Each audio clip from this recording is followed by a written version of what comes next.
Hey everybody, welcome back. I'm Jesse, your DM. Cody playing Lazarus. Brennan playing Dis. Mike playing Nim. Britt playing Kenna. And we are Double Doubles and Dragons. We're a group of goofy Canadians that have gotten together to play a little D&D. Sometimes we will say things that are inoffensive. We mean them as jokes, of course, and they're certainly funny to us, but some people may find this offensive.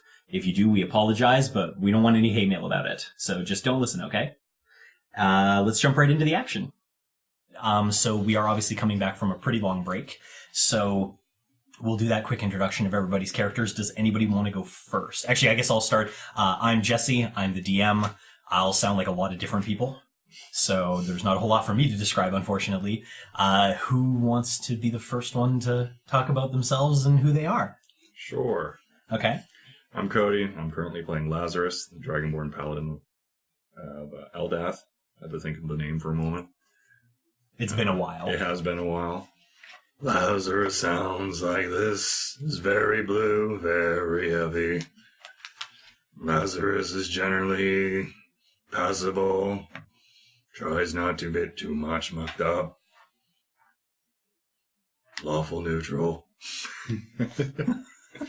All right. Thanks, Lazarus. Thanks, Cody. Who wants to go next? Alright. I'm Brennan. I play Dresmond Dis. Go by Dis in game. I'm also Batman.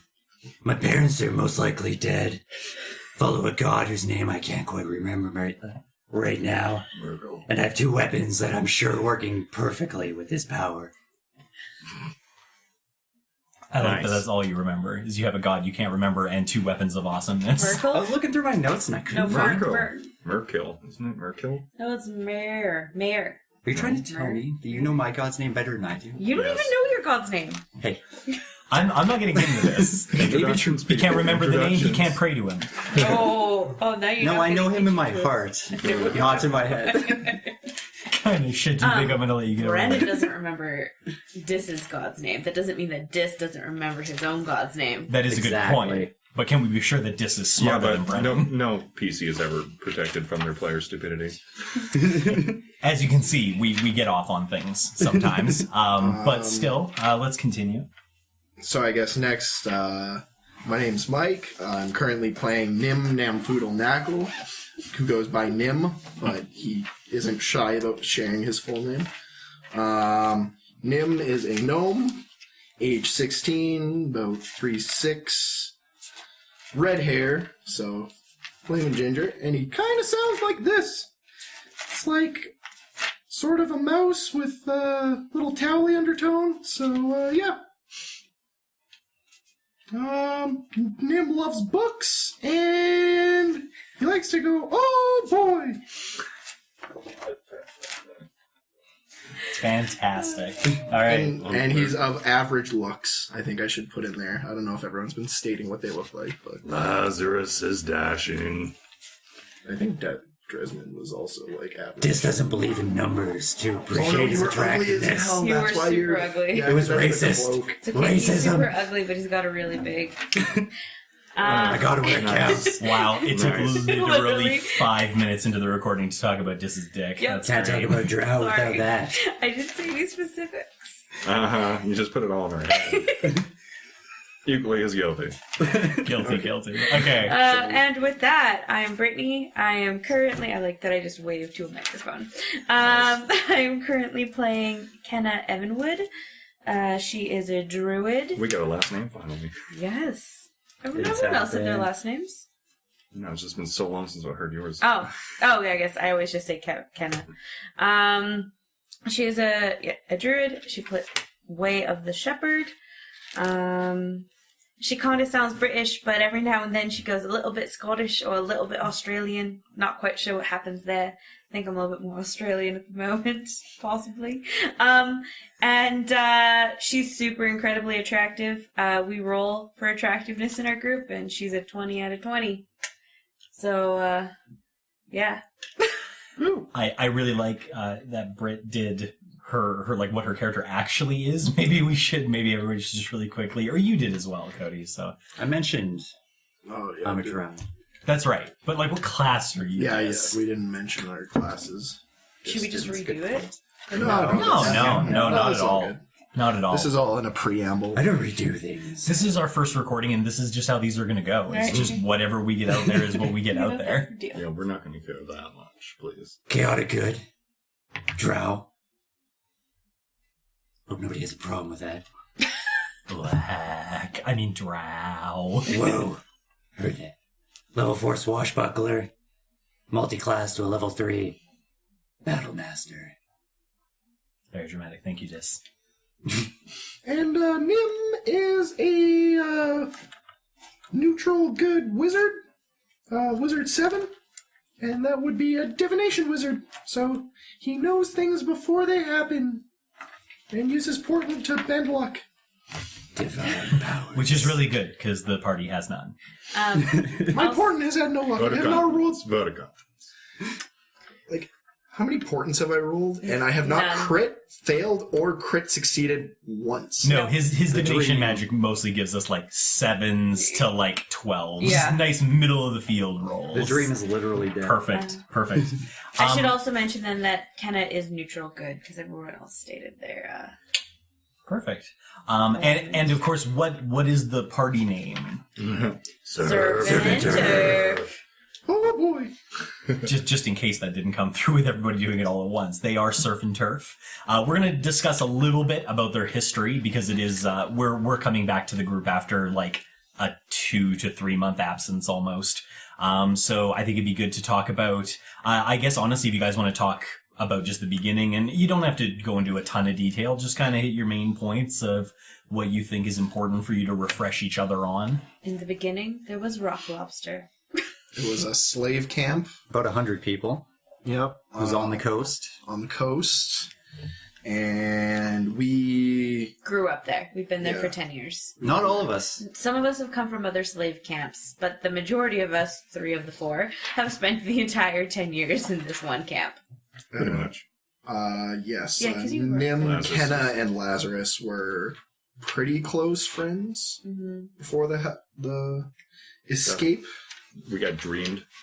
Yes. Spoiler alert. For the reference, for the reference, we will get into this in some later videos about the history of the world that Surf and Turf inhabits. But suffice it to say, a horrible calamity befell the world and plunged it into 10 years of darkness, which is why they all live in slave camps until they escaped.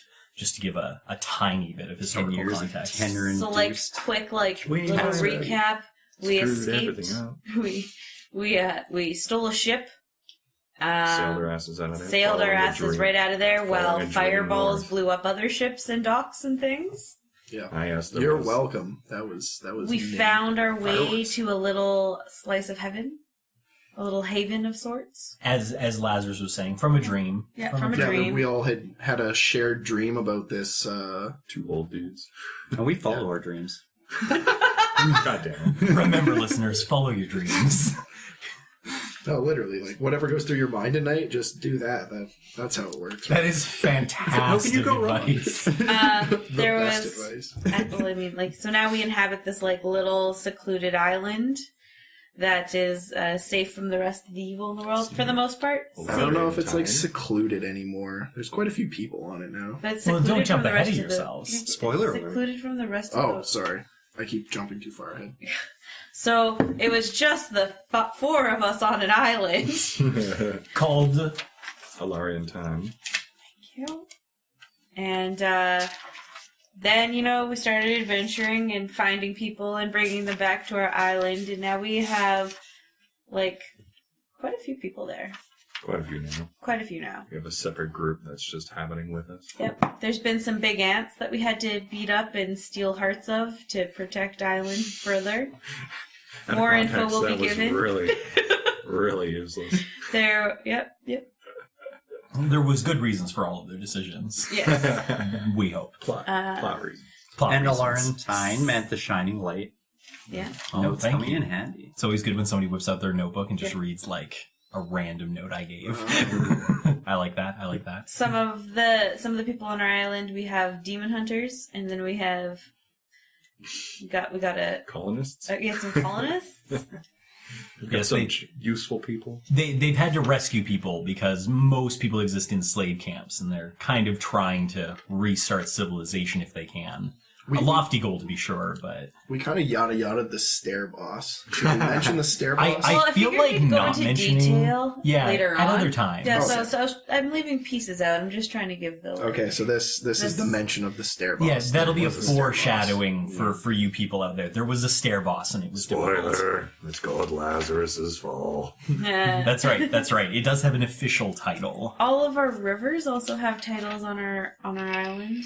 Yes, at some point, if enough people like what we're doing, maybe we'll post a map and all the names that you guys have given to your I'll have to parts of your island. draw a real map. Never did we ever think that those names would be public. So the names are a little weird. I wouldn't have changed the thing. No. No. Gotta find my map. Didn't Nim I made the change, decision. Didn't I change Mine's Kenna's? Meyer. Yeah, your Kenna Yeah, I don't think Meyer. yours was too bad. Miracle or Meyer? Because it was I thought- Kenna River before. And then you changed it to Kenna River. No, it was never Kenna. It was always Kenna. I don't know. Is there anything else you guys want to cover in any sort of particular detail? There is a quest you're on right Yes. now, which probably is worth mentioning. We are on a current quest to find a little girl who ran away from a farm so that we can free everyone from the farm because the dad won't leave until we find her. But she ran away trying We're to find... responsible. Yep. She ran away trying to find a little Nim because she's, like, in love with him or something. Her name's Mary, by the way. I think we should mention that. I feel like everybody She's a else is person. yada yada overing the fact Yeah. that she's a person, and Nim's like, it wasn't my fault. She has a name. She's a name. She's a human. She is a human.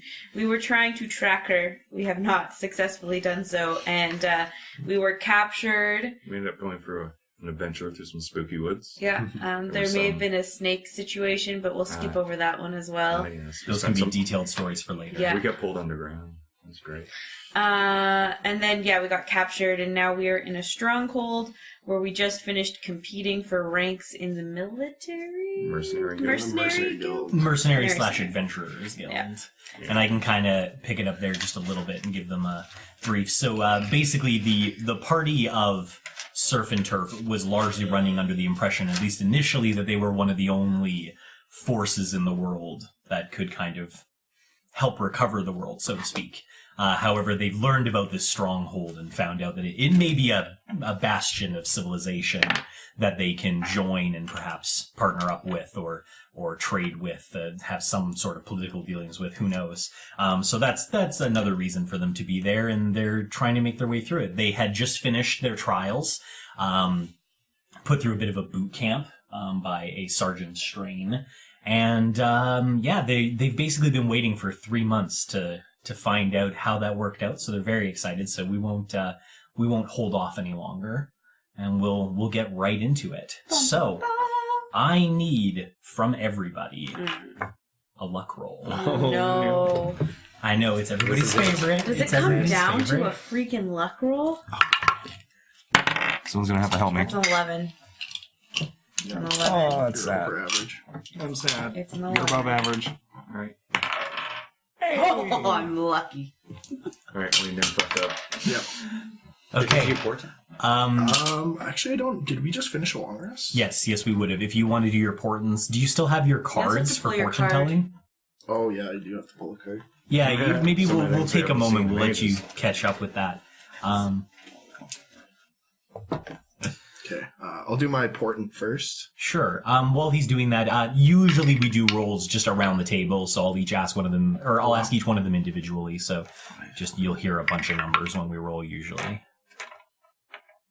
The 12, natural. Shocker.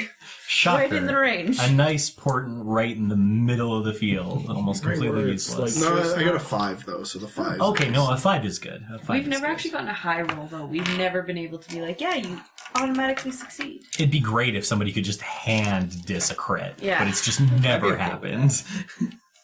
Or Actually, I guess something else. giving Lazarus a crit wouldn't be so bad either. It's a nice If I had a slight section action. on this slot, it'd be good. Yeah. Okay, so did you pull your fortune telling card?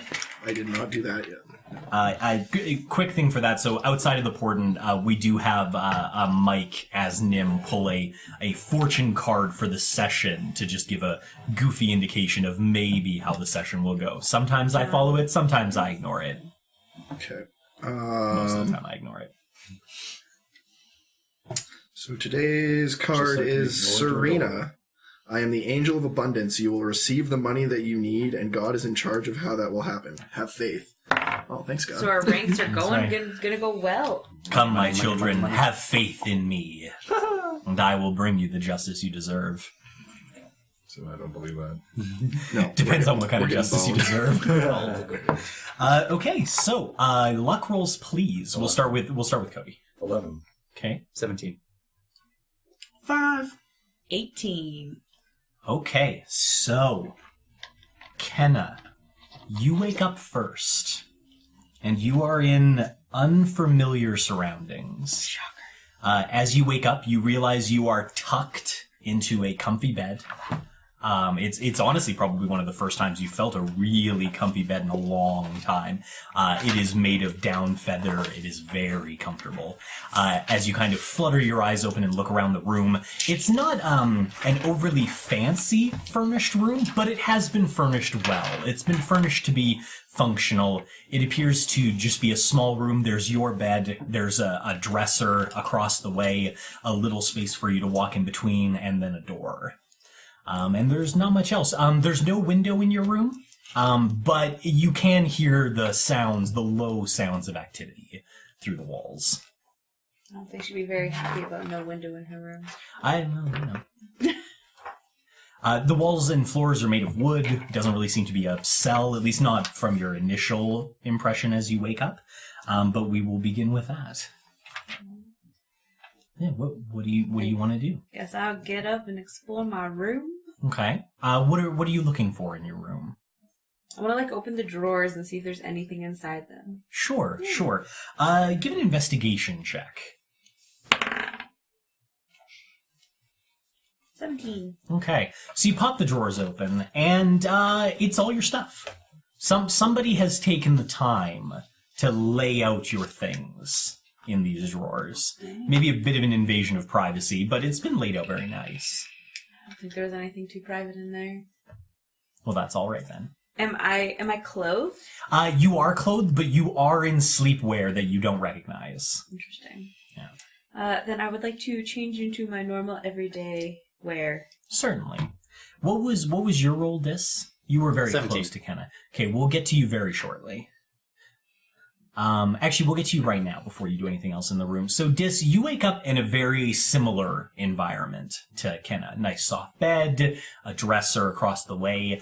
Yours also does not have a window, but outside of that, it's essentially the same room, or seems to be anyway. It is worth noting, neither of you woke up with anybody else in the room. You're alone. Hello. So Check. I'm about to wake up with somebody else in the room. I go check the drawers. Okay. Roll an investigation check as well.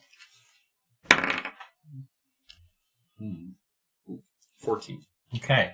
So you pop the drawers open, and much like Kenna, your things have been arranged, including, you note of particular importance, both your weapons that have been specially given to you and the pieces, the trophies of your kill that you've been gathering for Meyer have been set in their own drawer, separated, almost like whoever put your stuff away knew they had a separate significance. Who's done this? No one answers you in the room. Shocker. Answer me, God. You can try. I'm gonna pray for Meyer. Okay. Do you remember Meyer's name? Miracle. He's Okay. the miracle. Oh. He may take. Are you there? Am I coming in loud and strong? Clear. There's you get down, you pray as you're accustomed to, and it's With dance. Yes, of course, with a dance. Why wouldn't there be? It's not so much that you feel an absence, but there's no immediate reply. He's there. You get the feeling that he's there, but there's no reply. You don't feel disconnected. So I guess that's two of you awake. Now, the other two rolled significantly lower, so we are going to give them a little bit more time to sleep. So that's the two of you awake. Do either of you try the door? Yep. Yes. Okay, fair enough. Once I was dressed. And just out of curiosity, because I want to judge like where your character's emotional level is at. Like, do you attack the door? Like, are you worried about the door? Or are you just kind of mildly curious about where you might be? Kenna just wants to see what's going on out there. Yeah, I'll go listen at the door, like paranoid a little bit, but I know the door's probably open. I'm just like, Okay, do a perception check. Listen through the door. where are you? Oh boy. Passive. 8. 15. I saw the roll. Okay, you stick your ear to the door, and you can hear the faint sounds of chatter and general just discussion. It honestly sounds to you like there's some sort of like meeting hall below you, or a public room of some kind, maybe even a tavern. You're not sure, but definitely you can hear many different voices. They all seem to be conversing in a more or less normal tone. You're just getting it pretty muddled through the floor and the wall. But other than that, nothing that gives you pause for alarm. So yeah, if both of you tried the door, Kenna and Dis, both of your doors open easily into a hallway. In fact, you both see each other. You're across from each other. Like, you basically both open the door at more or less the same time. Hey, Dis. Hey, Kenna! How are you? Fantastic. What the hell happened? I just woke up. I have Actually, no idea. if I may interrupt, roll a con roll each to see how you feel.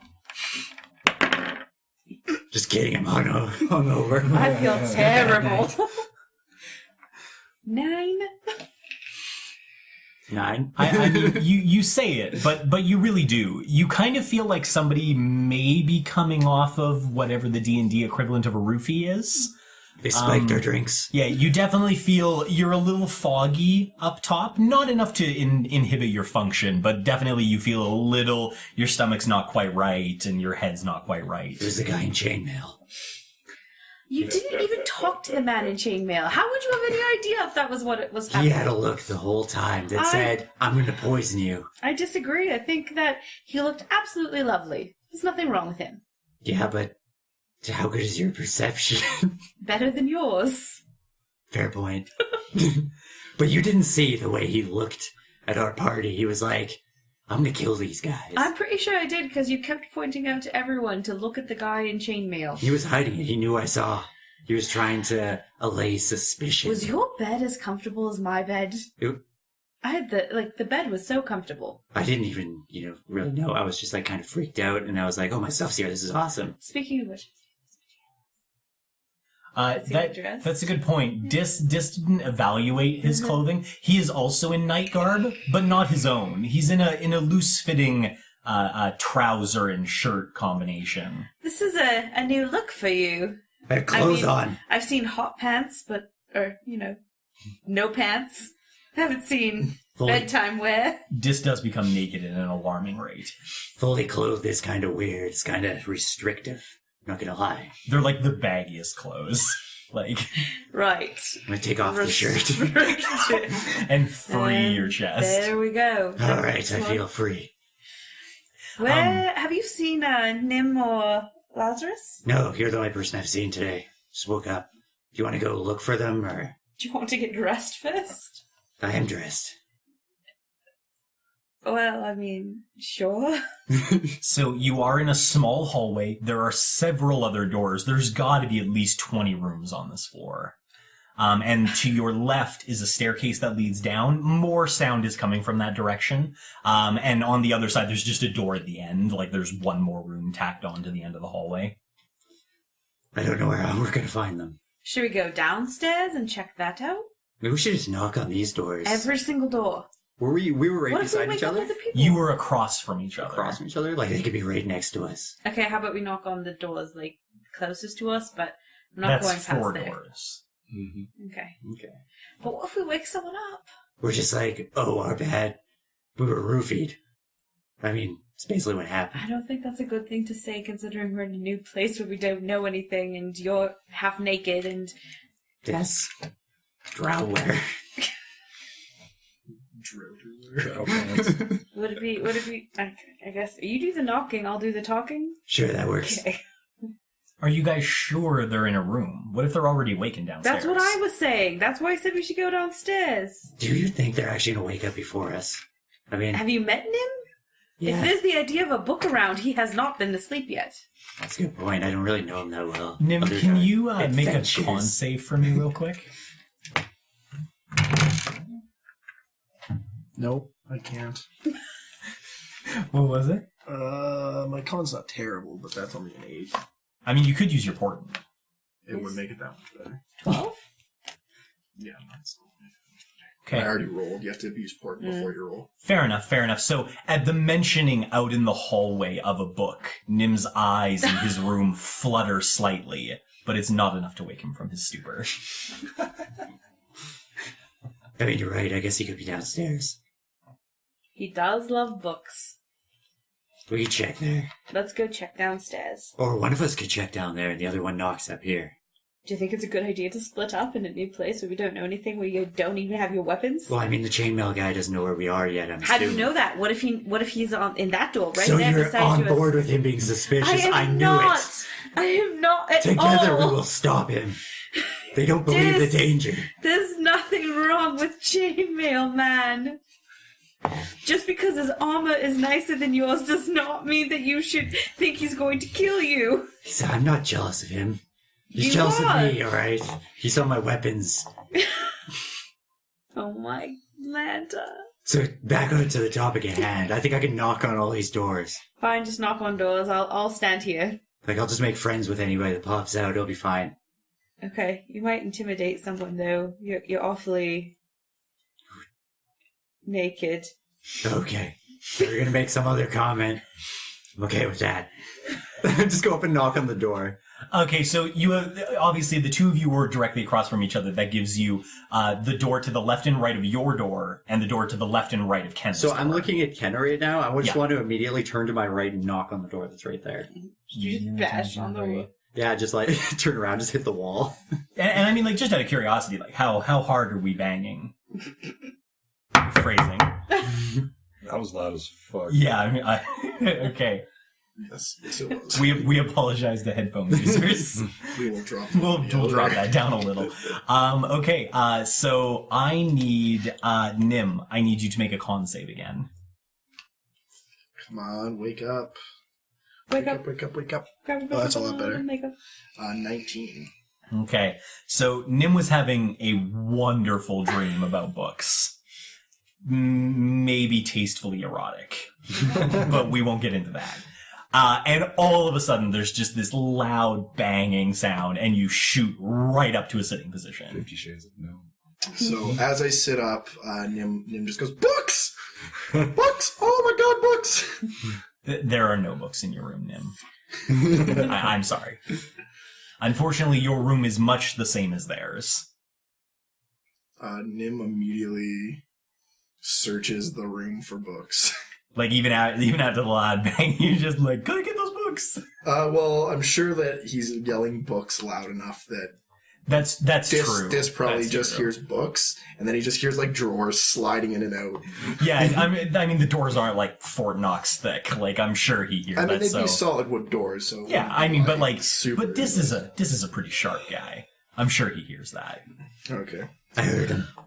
He's inside. Yes, this is his room. This is Nim's room. Yeah, you couldn't miss the books. Oh, you heard it too? It's piercing. Probably. So I can think I- Kenna heard it too. Can I roll investigation to Of see course if you can. I'm gonna open up his door. Okay. That's like a... Come on, what is my I'm just gonna investigation? go to the next door and knock on that.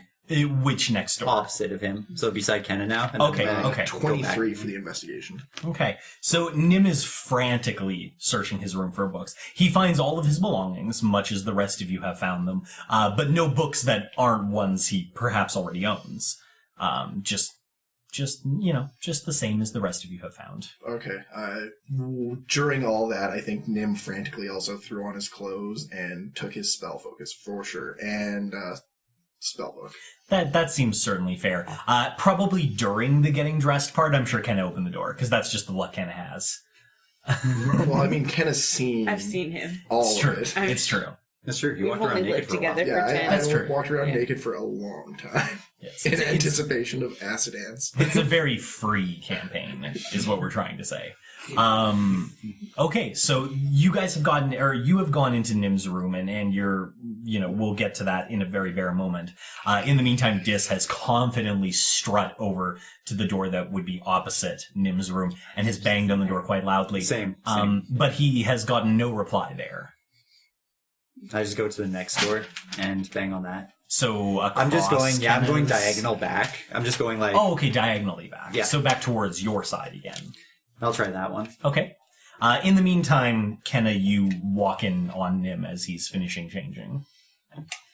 Oh, hello, Nim. Oh, hey, Kenna. What you looking for? Obviously not my Lucky Charms. The opportunity was Wow. I feel like you couldn't resist. It's so hard to resist the next part of it. So, I mean, You're alive. what's going on? I'll let you get changed. For the other I room. mean, by this point, I think Nim's changed. He's pretty tiny. Like, Yeah, it doesn't it's take a him robe. long. Yeah. Doesn't take Nim a long time to get dressed.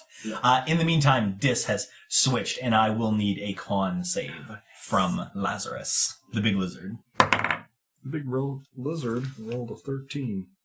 Okay. So you hear it, but it's in that off way that you hear alarm clocks in your dreams sometimes, and you feel yourself beginning to rouse, but it wasn't enough to wake you up. Although if you decide to, you may make some sort of noise. I'll probably hear my tail slap as I roll over. Fair enough. I think they're having sex in here. I go to the next door. Okay, you go to the next door and you knock on that, and there's also no reply from that door. I just continue along the thing until I get every door. You're just going to work your way down the hallway? Yeah. Okay. Rather startlingly, as Nim finishes getting dressed and coming out, each individual door that you try down the hallway actually gives you no reply. It appears that the rooms are either empty or, maybe people just aren't in right now. I'll go back to the doors. So did that include the doors that were the opposite of Ken? Yeah, you said you tried the whole hallway, so I gave you free run of the hallway. I'll go back to Kenna or Nim's room if it's still open. Okay. Yeah, I imagine by now they're probably in the hallway, probably trying to figure out what you're doing. I don't know where Lazarus is. He might... Didn't you say that? Lazarus. Didn't you say someone was having sex somewhere? Yeah, Go ahead and save again. No. Lazarus. It's worse this time. he fell asleep. Went I to a don't deep have slumber. proficiency. 11. Okay. I mean, we're not going to lie. There's a lot of commotion going on outside. So, I mean, it'd be hard for anybody to sleep through it. But Lazarus is a big sleepy lizard, so he's making a serious go of it.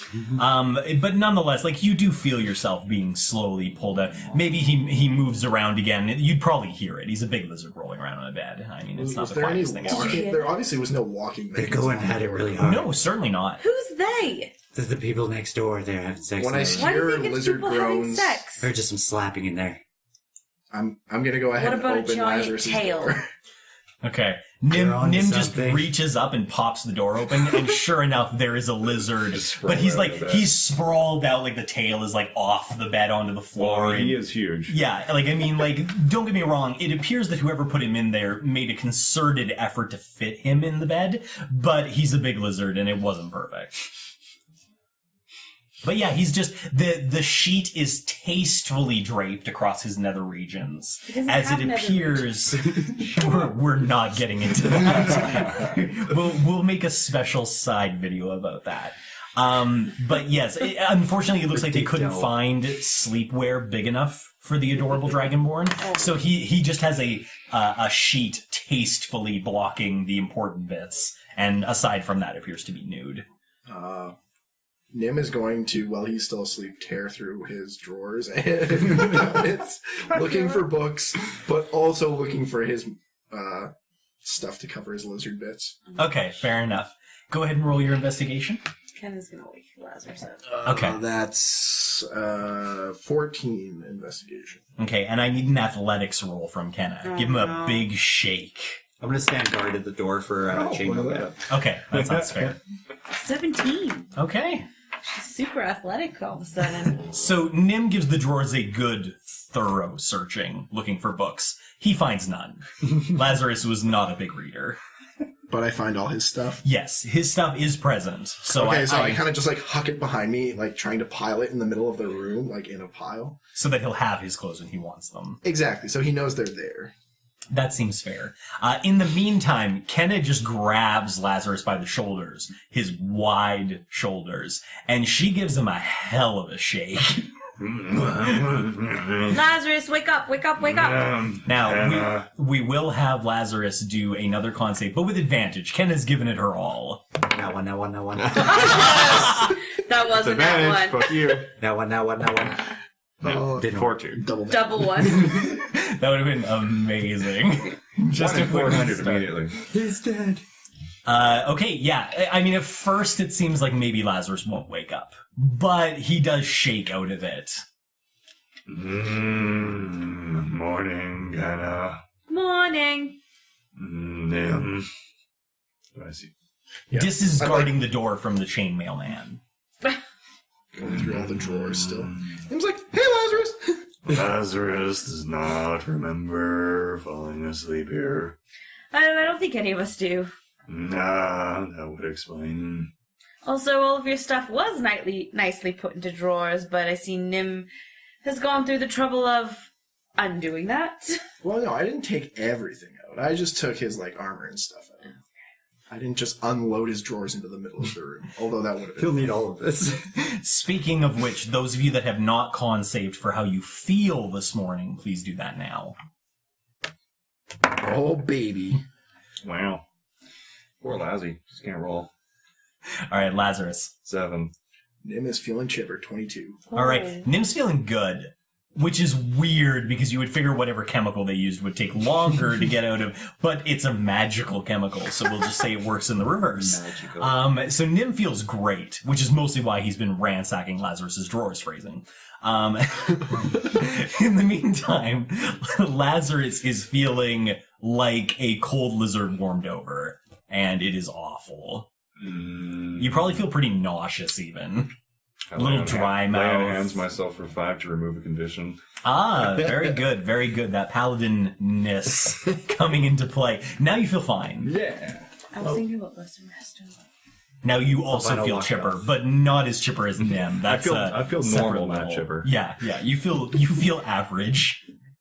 It's a good thing I didn't finish investigating the drawers before he woke up, because I was going to get you to, like, druidcraft my butt, and I was going to, like, fart on his face. Smelling salts. Yeah, do the smelling salts thing. Fantastic. Generate a skunk smell on my butt. What? That's what Nim would do. And as you can Nice. see, they're all very close. So you are all awake. You're all crammed into Lazarus's tiny room, except for Dis, who's guarding the door very carefully. Lazarus, I'm, like, right in the door, Lazarus probably bouncing. just puts on his like sailor trials. Okay.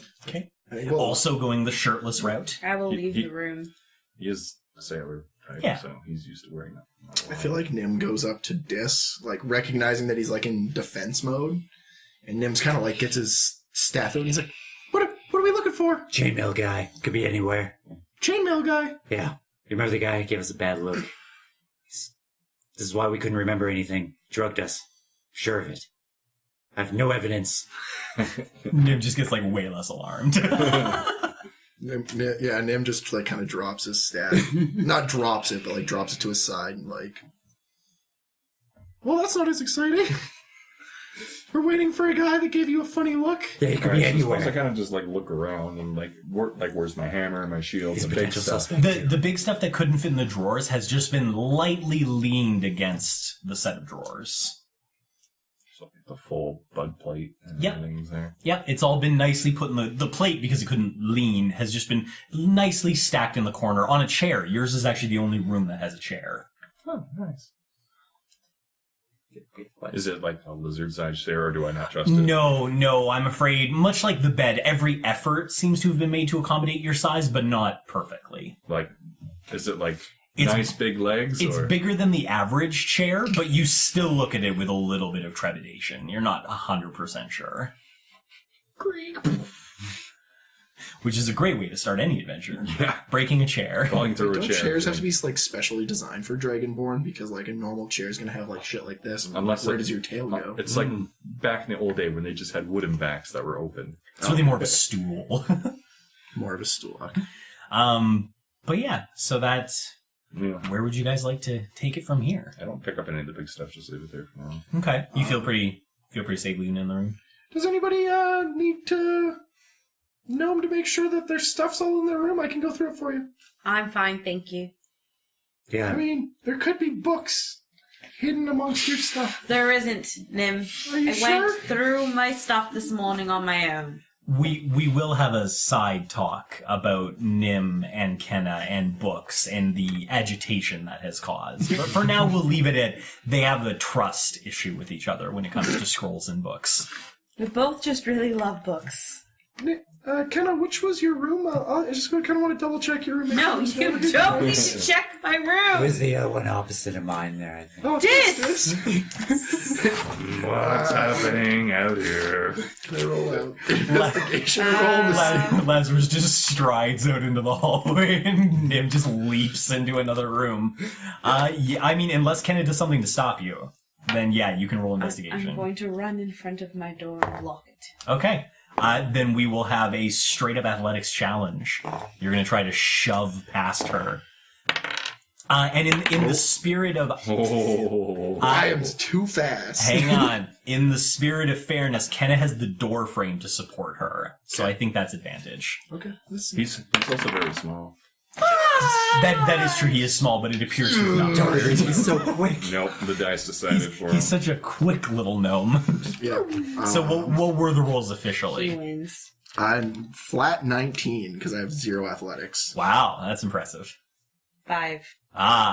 Kenna's groggy still. I mean, Nim woke up Nim much more is, chipper. like, Yeah. Jazzed on life right now, so. Yeah.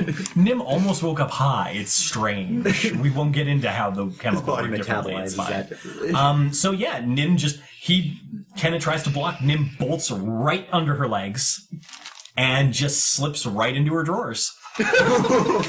Crazy. For the record, Kenna's a human. She ate into the Not room happening. shit. So yeah, Nim, go ahead and investigation roll. I figure you've got maybe 10, Disadvantage? 15 seconds before she's on you. It's not terrible. 22. Okay. Kenna, just for the record, for people at home, do you have any books in your drawers? I believe I do. I thought you might. I believe that I do. There may or may not be an item being hidden by Kenna. No, I gave that one away. I Yeah, gave she him that gave me one. Oh, yes, that's No, right. it's just my scroll box. Okay. So there's no But bugs. there's some potions that I don't want him to have in there. Oh, Nim doesn't care about Yeah, potions. he doesn't appear interested, to Can't be read honest. those. In my Yeah. clairvoyance potion? He You doesn't can't know which read one a it is. clairvoyance potion. Yeah. Poison? Poison. Poison. But my scroll box is also in there. Okay.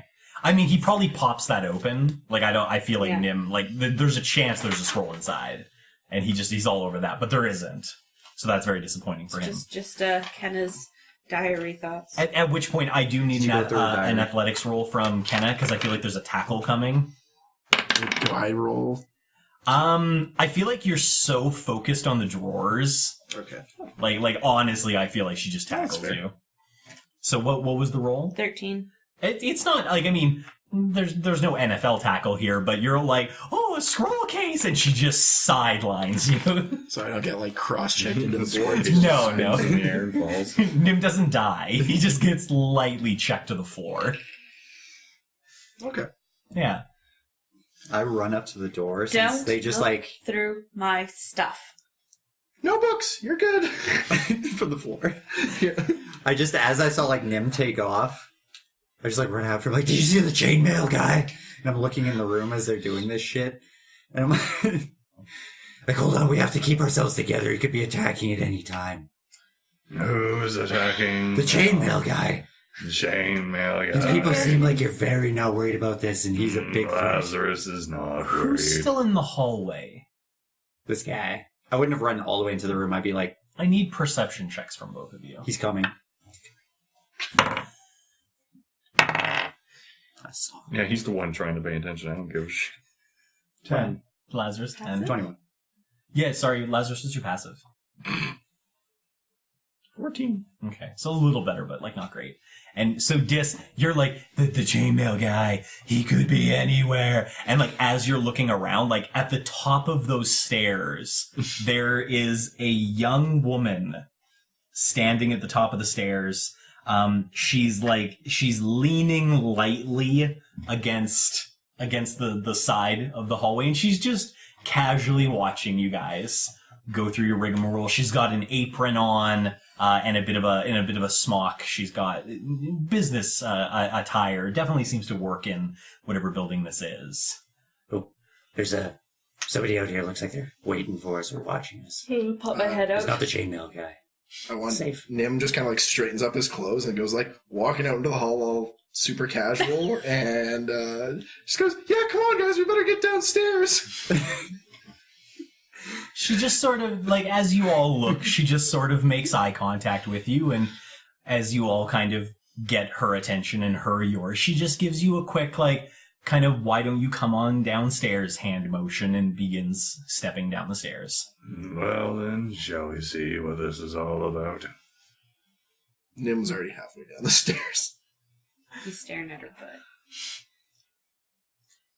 That is interesting. I apologize. I haven't rolled her attractiveness. Oh. Okay, Nim has good reason to follow. What was it? It was a 17. I speed up a little bit. All right, Nim picks up his step a little as well. Dis. Dis picks. Sorry, Dis. So you head downstairs, and the sound of the tavern really begins to kind of pick up, and sure enough, as you step down the stairs into a main room, there are several tables. It's a fair-sized tavern or inn. There's at least 20 tables, all of which have several chairs. There is one bar off to your left, and there's actually a second one off to the right near a makeshift stage, and a big fireplace. The woman that you've been following has kind of taken a moment to wait down at the bottom of the stairs for you. And as those of you that were traveling a little bit quicker come down the stairs, she just kind of gives you a polite nod, and she just kind of nods, and then she's like, "Well, I was really beginning to wonder if any of you were going to be waking up at all. But oh my, it seems that you've finally woken up. It is past noon, so I imagine you're all fairly hungry. Why don't you go ahead and pick a table just over there? I'll get you something to eat, and then we have some things to discuss." Like books. I don't believe I have anything to discuss about books, no. Oh, we will. But my, if you need to discuss books, I imagine I could find something for that. Okay, sounds good. Okay. Well, why don't you all have a seat? Is there any particular dietary restrictions that I should be worried about? Is a simple lunch fine? No one needs anything particular? Should work. We're all used to what we can have. All right. Can I ask what your name is? We'll get into that, dear. Oh, all right. Oh, don't worry, you're not in trouble or anything. I just prefer to talk to people on a full stomach. They tend to be more focused. And I'm afraid we have a lot to go over.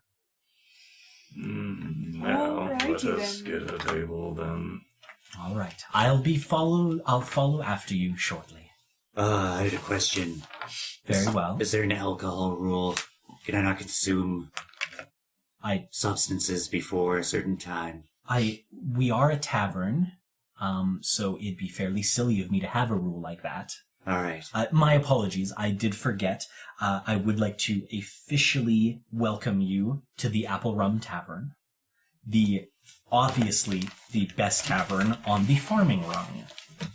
You're going to be spending a fair amount of time here, I suspect. So welcome. On the farm? On the farming rung. Like a ladder, dear. I'm sorry, that was apple tea? Apple rum. Rum. I knew it was like a 3-letter word, then it went somewhere, and I was like... Are you just going to swing back around when we're done eating? No, I'll be sitting down to eat with you. Oh. There are a fair few things we must go over. Sounds good, thank you. Fantastic. Now, while the characters enjoy a lunch that is probably well-deserved considering they aren't really sure how long they've been out, we will take a momentary break and come back. Okay, so welcome back, guys. So just a quick refresher, you're all at the table awaiting food. So yes, the individual, she does come by. She brings you, it's a nice meal. It's definitely a very nice tavern. And as she kind of sits down, she's got a plate for herself as well.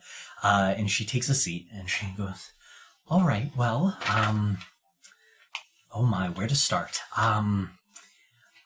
I guess I'll start with the important bits. Hi. My name is, Lil Ensley. However, most people find that quite difficult to pronounce. So I just insist everybody calls me Lil. Or Little if you prefer, but Lil I prefer. I'm the owner of Apple Rum Tavern. And, yeah, I don't really know how else to put it, so honestly, I guess I'll just, stop beating around the bush. Welcome to the Adventurers Guild. You have been ranked. I'm sure you're all very excited to know what rank you are. Don't get too excited. And let me just put that out there now. Don't get ahead of yourselves. You have been ranked copper.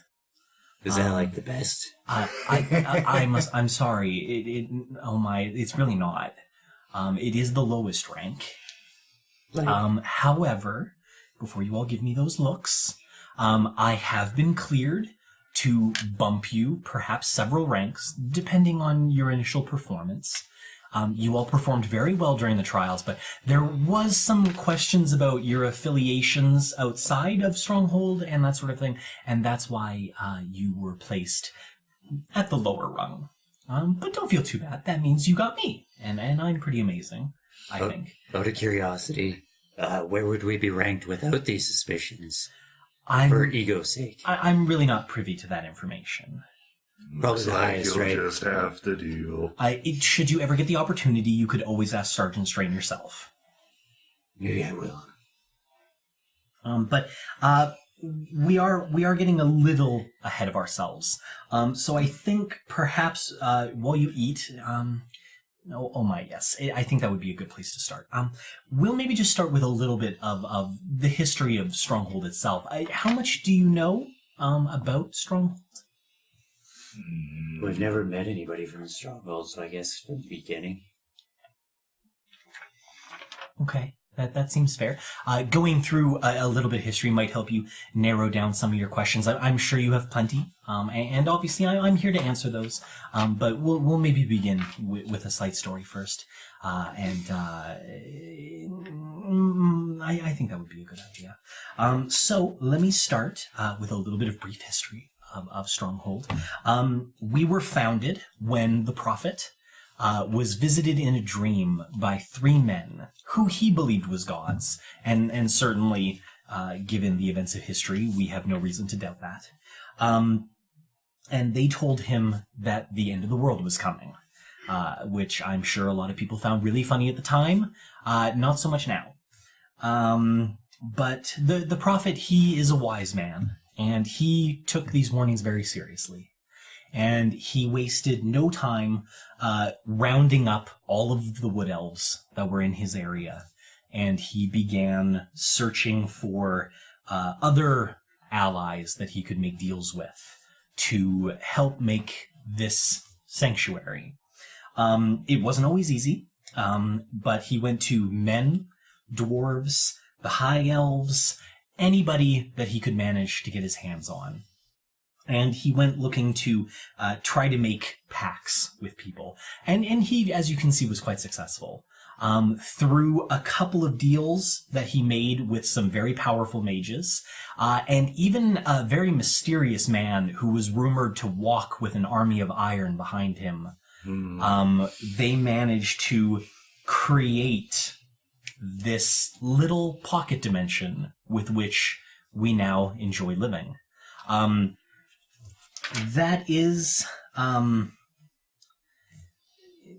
essentially how the Stronghold came to be. After its creation, many of the individuals involved with its creation moved on to other projects. Some are still here, but most of them were not needed to maintain this that we are currently inside.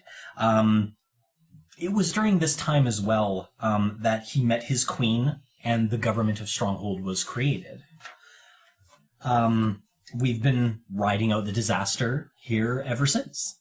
It is this secret, which is the main reason that once people join Stronghold, they're not usually allowed to leave until they are given special permission. Because, of course, the secret that we're not really out in the woods, but instead somewhere else quite different, is really one of the greatest protections we have. After all, if no one knows where to look for you, they're going to have a hard time finding you. I can give you a little bit of information for the time being on how the Stronghold itself is laid out. I like to think of it as a big circular tower floating somewhere. I'm not very good with magic myself. It has several rungs. You may recall me saying that this was the farming rung. We are third from the bottom, and quite proud of it. And each rung, in general, tends to serve a specific purpose. We are on the farming rung. It is a quite wide open space, used for farming, wood gathering, animal husbandry, that sort of stuff. I can actually, if you are quite done your food, I can take you outside and show you around a little if you like. What are the rungs above and below us? Unfortunately, until you're given access to rungs outside of your own rung, I can't really give you much more information than that. There was a book rung. Yeah, is there a library? It is my understanding there are several libraries, yes. Oh. On this rung, though? We don't have... There is a section that we designate to our farming knowledge. However, it's mostly passed by word of mouth. Always something to look forward to, then. And how do we advance to another rung? We will get to that. There is certainly a way, have no fear. Most adventurers are allowed to travel between several rungs fairly early in their careers. It's quite necessary. If you'll follow me outside, I'll explain a little better. Right now we are living in the small town, well, really the only main town of this rung, known as Cabbage Run. It's an interesting name, but we like it. As you can see, there are forests and hills and lots of farmland. There is also a general store and our town hall, which unfortunately for the time being is closed as our mayor is off on an adventuring job. He is a part of the guild as well. But we expect him back in about a week or so. You may also have noticed that we are under a bit of a green-tinged sky, and there is no visible sun. Some people find that a little disturbing when they first come here. It's amazing, let me tell you. It's not right, that thing. Of course, forgive me. You are, of course, a drow. I suspect you'll like it here. We do have enough, what I'm told acts like natural sunlight to farm things, but it's really sort of indirect. Well, who saw that twist coming? It's natural. She just finished saying it was unnatural. She just doesn't make stuff to worry about. It's natural, trust me. The drow has problems with the sun. He thinks it's unnatural. Most do. They do tend to stick to the lower rungs. Mm-hmm. Yes, fiery death up there. It's quite lovely. Unnatural. If I may continue. Sorry, yeah. Well, it's quite all right. Most people are quite excited to be accepted into the Stronghold, and we are aware of that. So each rung is separated from the other through magic. There's no physical connection, at least none that I'm aware of. I'm not really up on how the whole system is set up. However, as you can see here, and she holds up her hand, and on one of her fingers is a ring that has several slots that could accept gems. For hers, only a few seem to be populated. Her ring is largely empty. These rings are basically used to transfer from rung to rung. When you are accepted to be allowed to travel to a different rung, you will be given a gem that can take you there, much like the ones that you see here. You will be receiving your own rings fairly shortly, although yours will only have the gem for this rung in them for the time being. That being said, most adventurers are given access to a couple of rungs fairly early. There is, of course, the Great Market rung, where most of the shops and trading occurs. And obviously, if you didn't have access to that, you probably wouldn't be very good adventurers. So access to that is usually granted fairly early on. Another question. Go ahead. Has a little girl come through here recently? I know it looks like I deal with a lot of people, and I do, but everyone that joins the Stronghold doesn't all flow through my doors, unfortunately. I haven't seen a little girl, but that doesn't necessarily mean one isn't here. Who do we go to find out? I would imagine on the market rung, there is an import office. They usually have most of the information on the newcomers. That being said, they're not the only place. Several nobles are involved with bringing new people in. Obviously, the guardsmen, the military, are up on that sort of thing as well. They have to approve all new people coming in. So I suspect there's probably quite a few places you could find that information. So what were the two rungs you mentioned that, or that she mentioned that we'd probably get access to pretty quick? Marketplace. This one in the Just marketplace. Gotcha.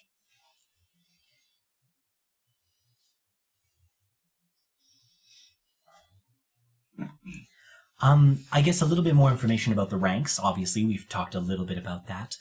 It is fairly important for you to know the ranks, obviously. So they proceed as follows. We begin with copper, and, oh my, like, copper's not so bad. It's where most people start. We then follow that to tin, through to iron, to silver, to gold, emerald, a personal favorite of mine is diamond, electrum, platinum, and then the very highest rank of mithril. Electrum, platinum. I still had to write a title and everything when he started. I know. I What's lost. the last one? Mithril. All right. So Copper, tin, iron, silver, gold, emerald. Diamond, electrum, platinum. Mithril. Diamond. Yay. We only have to go up Electrum. we're basically already there. nine ranks. Easy. Now, I understand you're probably very excited to know how you can rank up. So essentially, each rank can be challenged, essentially, to try to determine if you deserve to be at that rank. Normally, it will happen after you've completed 3 jobs successfully at your current rank. That's not always the case. As I mentioned, I have been given special permission to move you forward in a more accelerated manner if I decide that you've done a good job. It's not without its own problems, certainly. It's rather, forgive me. It's, if I recommend you to advance early, and you should happen to fail your challenge, first of all, you will be bound to that level forever. And second of all, I will be banned from the guild for life. So it's taken gingerly.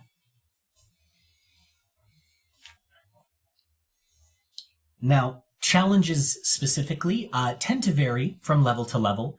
It's usually actually the council that heads each level that decides what your challenge is. And it can range from all sorts of things, but it's mostly meant to test whether or not you're ready to move up a rank.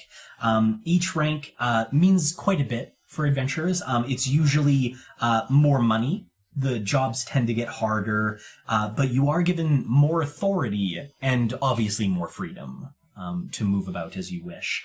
The ability to leave, however, is not strictly restricted to a particular rank. For example, there are some people as high as Electrum, for example, that are still not given leave to leave the Stronghold. Permission to leave requires royal approval. However, it's not all bad news. For example, many silver and gold level individuals already have their own businesses, their own houses, sometimes their own halls. So you can make good money even at the mid ranks. So it's certainly not. Don't feel like if you're not mithril, you're nothing. Especially because really there's only about 4 or 5 individuals at the mithril level. So, and they are considered to be quite challenging overall. So a little bit of a description about how this is going to work. I'm very excited for you all to begin. So at the lower ranks, usually the jobs that you have will be assigned. Not necessarily directly. I really do prefer to grab 2 or 3 jobs and kind of offer them to you as a choice. You pick the one you like. I'll try to pick ones that I think you can do, or maybe I think will get you a particular amount of public visibility so that you'll be accepted up the ranks faster. I do try to fit your needs. In the middle ranks, you will be expected to go to the guild hall itself, which is on the guild's rung. They do have their own special place. And there's a gigantic job board there that you can just walk up, take a job that's at your rank or lower, and you can take it and register it with the clerk and be on your way.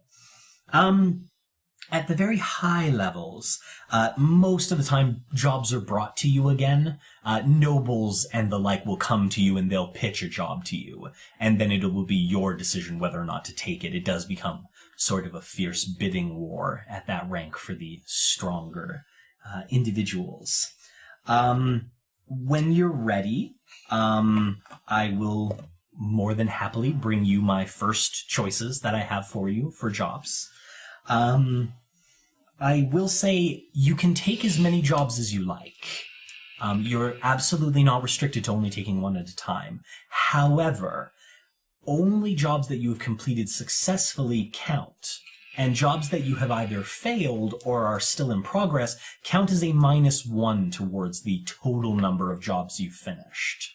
So pick ones you feel confident in, or ones that you believe in. Some of them will certainly tug at your heartstrings or suit your needs very fully, and I would definitely encourage you to do those types of things. I don't know very much about you. However, I will tell you 2 things. The first of all is I myself personally prefer individuals that do a good job, so to speak. I'm not the hugest fan of people that just go around mercilessly slaughtering people. That being said, as your official guild representative, technically speaking, as long as the job is completed to the employer's satisfaction, it's not my place to judge how that is achieved, though other people might judge you. So please keep that in mind. The second would be, I would like to tell you that as far as I'm concerned, as I don't know if you noticed me or not, but I was watching the trials, I would very much, I suspect, be happy to recommend you for a rank jump, should you complete my first 2 jobs successfully. Or if one of the jobs that I give you of these first 2 you're really not interested in, I can pick another. My point being, if you do 2 jobs for me, and I'm happy with the results, I'm more than happy to bump you a rung or 2. I think you can handle it. I have a question. I was just going to say, at this point, I'm more than happy to take any questions you might have.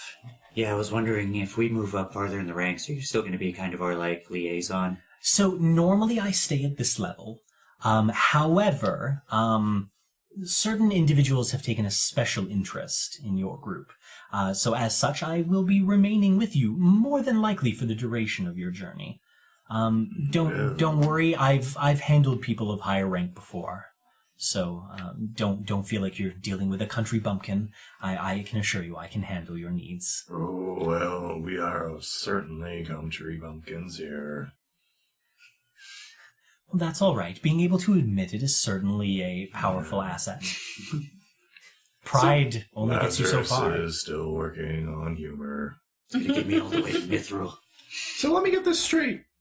We rank up, we get more access to more places, right? Certainly. And more places have more books, right? Well, potentially, yes. Okay, we gotta rank up real fast so I can get my books. He really likes to read. I'm He's a little beginning to obnoxious appreciate about that. it.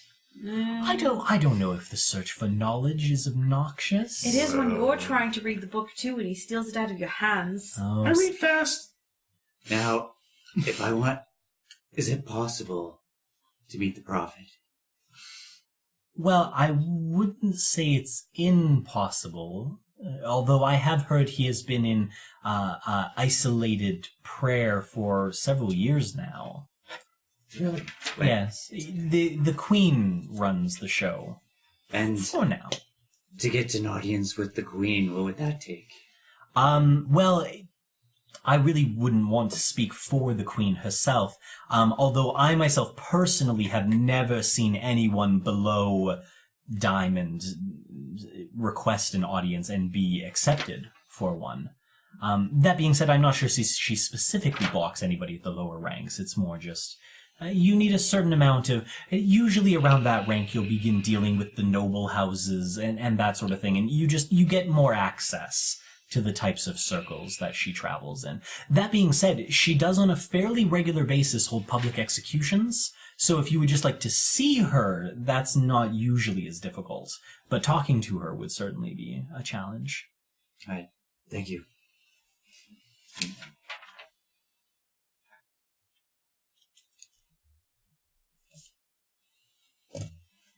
Let's get down to brass tacks. What are the jobs?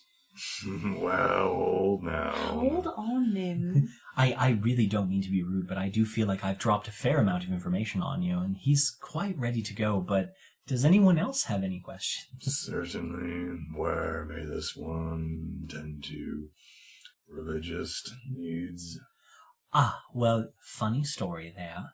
One of the jobs may rather directly deal with that problem, so perhaps we'll save the answer to that question until you've heard the two jobs I have for you. Very well. But suffice to say, you will not be left without good visit. Do you know if there's any worshippers of Meyer here? Miracle. It is, I suppose I did not mention, and some people are fairly worried about this sort of thing, but, here, we do all, at least on an official level, worship the Lighted One. We do really feel like we kind of have to, what with the Dark One being such a major presence in all of our lives.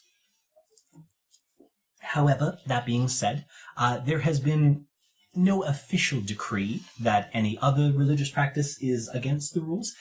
There is, in fact, it has a much better name, but I prefer to think of it as the religious rung. There is a section dedicated to worship. There are several churches there to several different denominations. I suspect if you are looking for a specific faith, that is probably your best place to look. In Cabbage Run, our religious official is a member of the Order of the Lighted One, but I'm under the understanding that Father Maxey really does allow anyone to pray with him.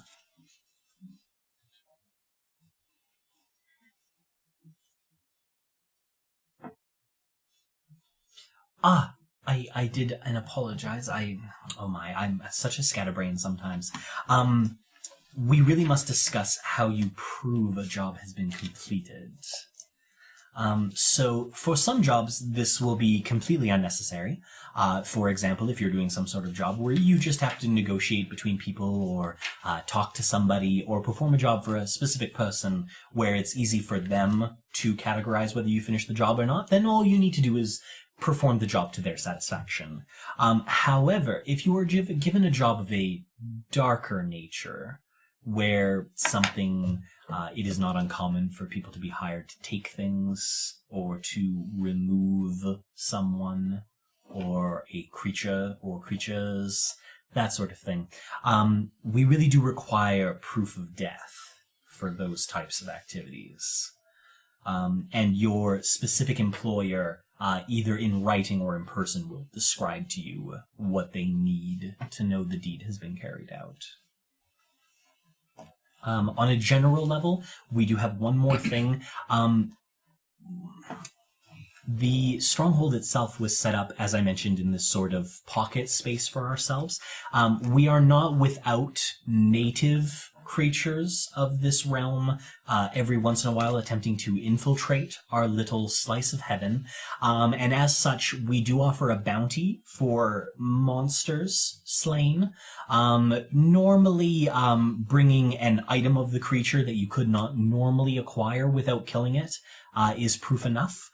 Many people go for ears. They tend to be easier to carry. However, not all the creatures have ears, so just try to pick something that easily identifies that you were able to kill the creature and didn't just run up, grab a tuft of fur, and flee. And depending on your rank, most adventuring guild halls will give you a specific amount of coin per kill. For example, I am authorized to give you, depending on how difficult I feel the creature is, anywhere from a silver to 10 gold per kill. So it's not an inconceivable way of making money, especially early in your career. That's good to know. That being said, I really wouldn't worry very much. The farming rung is fairly safe. We are, of course, the center of food for the Stronghold, as well as their livestock and that sort of thing. So the guardsmen and the military do maintain a fairly heavy presence on our rung to keep us safe. So it's very rare for adventuring types to just randomly encounter monsters here. Anything else? Let's see those missions. All right. We can get right down to it then. I have picked 2 missions that I feel may be of particular interest to you. And I will... many missions will come with a great deal of detail, especially if the person ordering the job doesn't necessarily want to meet you in person. Oftentimes they are quite busy. However, both of these individuals have just requested that after I give you a very basic idea of what they want, that you just go see them in person and discuss with them the particular needs that they have. So I do have a job, sort of a sourcing deal. We do have Peter Harvester. He is looking for some materials to be sourced for his farm. Unfortunately, his previous source, I won't get into details, I'm sure he can if you ask, has fallen out, and he needs a new source. So he would like you to assist him in that matter. He's not really able to leave his farm for an extended period of time, livestock and animals and that sort of thing. It's just not very viable for him. So that seemed to me like a nice little getting into the flow of things. If you would prefer something of a slightly different nature, I do have sort of we'll call it a religious mission. If you prefer, it is sort of a restoration project as well, if you are into that sort of thing. We do have Father Maxey. In Cabbage Run, we do not ourselves have a church, so to speak. There hasn't been really time or inclination to build one. He would like to change that. And for more details on how that particular project would get underway, I would definitely encourage you to go speak with him. Those are the 2 I have. They're not perhaps as exciting as murdering all those terrible demonic creatures that I'm sure you encounter on a daily basis outside. But I thought perhaps you'd like a change. I assume it's terrible out there. I myself have never been, but I hear stories. Yeah, it's a frightening world out there. I have heard it to be so. But, my, you've all survived, and you've made it to Lil. And we'll take very good care of you. Thanks. So do we have to pick now, or can we just, like... As I mentioned, you don't necessarily have to take only one. You're more than happy to take 2. But until you complete both, it will be held as a negative against you. But certainly, they're both... Certainly interested in the temple. Building a church? I don't know. Who do we build it Seems for? a good way to start for Lazarus. That we have to Do build we it have to his do god. them together, or are we able to split up and tackle two at once? Well, you certainly can split up if you like. Certainly, given the combat prowess I witnessed, you're probably in no direct danger here on the farming rung. That being said, I would certainly recommend against that as you continue to progress, of course. That being said, as I mentioned, you are, of course, free to take both, and I suspect, given what I've seen of your group, you can probably handle both. I would mention your dear lizard friend is probably correct. A great deal of progressing through the guild is not so much just my impression of you, but the public's impression of you. The more brand recognition your group has, the more easy you will find it to get the jobs you require. It is a bit of a political and popularity contest, but if you play the game well, you'll find it fairly easy to progress. I think we should do the religious mission first. I think we do both of them. Well, Yeah, I think we take split up. both. No, I think we stay together. Well, I We mean, split up in pairs. until we figure out what this guy needs for materials for his farm. I mean, to build a temple or a church or whatever, we're going to need to source materials anyway. So maybe it's like we do both at once. Okay, well, I think we go talk I to mean, we Father don't know Maxie what first. we don't know what who needs right now. Father Maxie is here in town as well. Peter's farm is about an hour to the west. Well, yeah. So we go talk to Father Maxie and then we go see Peter. So I guess we'll take both. All right. She reaches into her the clothing that she's wearing, the apron, and she pulls out 2 strips of paper. And on each one of them is written just a very general description of who you need to go to talk to. And she just kind of holds it out. Either one of you are free to take these. You will need to return them. For me, it's not a big deal because, of course, I know you. But if you were on the Adventuring Guild rung, obviously, they may not remember you the next time you come by. So it is proof that you took the job, and you have the person either sign it, or if they never met you in person, you prove that you've completed the job to the clerk. I can take them. Review book types.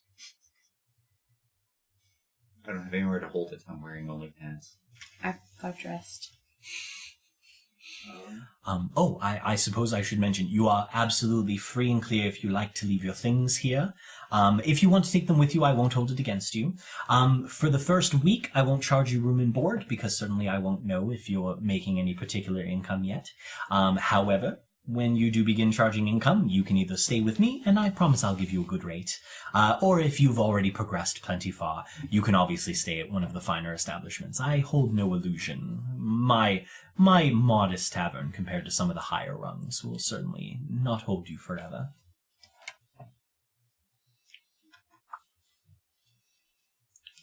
All right.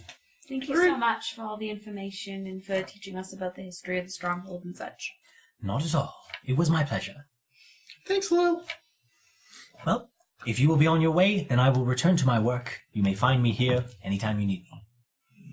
Thank you. Lazarus thinks his hammer may come in handy. Probably. I did forget to mention, you are absolutely in no way restricted for what you carry, at least on this particular rung anyway. Feel free to carry your weapons around. Life is still dangerous, so feel free to have them on you. Some of the other rungs may have different rules, but you can address those when you get to them. Oh yeah, one question. On a scale of 1 to flammable, how do we rate this rung? 1 to flammable. Well, I just want to know if I don't want to get in trouble for doing something dumb. Well, I should assure you, we are largely farms and forest land and the like, and last time I checked, almost all of those were quite burnable. But yeah, I'm just like wondering what the forest fire hazard right now is. Are we like medium, moderate, high? Well, my dear Nim, my dear Nim, we are a civilized society, so I suspect if you burn down someone's farm, they will probably not be too happy about it. Well, I'm not trying to. I'm trying not to do that. Oh, I see. I suspect you are attempting to ask me how much it rains here. Yes. I see. It does rain from time to time, though we never officially get clouds. It is always this sort of greenish color. But it does rain. Seems supernatural. Yeah, how does it rain?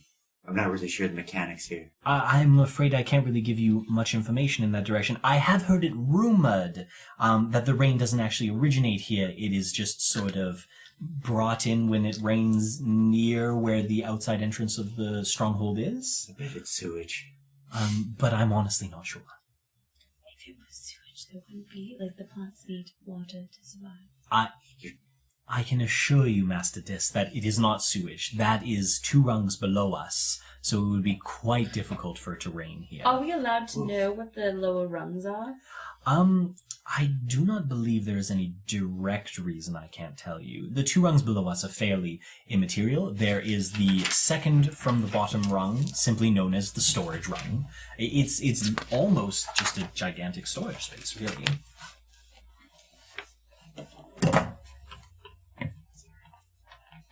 Coin.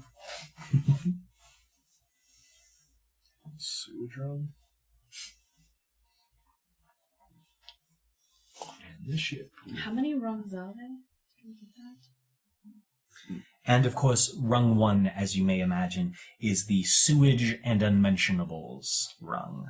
Not exactly the prettiest place, I'm told, though I've never been there myself. I've never had much reason to visit. Are there people that live in those rungs? There are people that work in each of the rungs.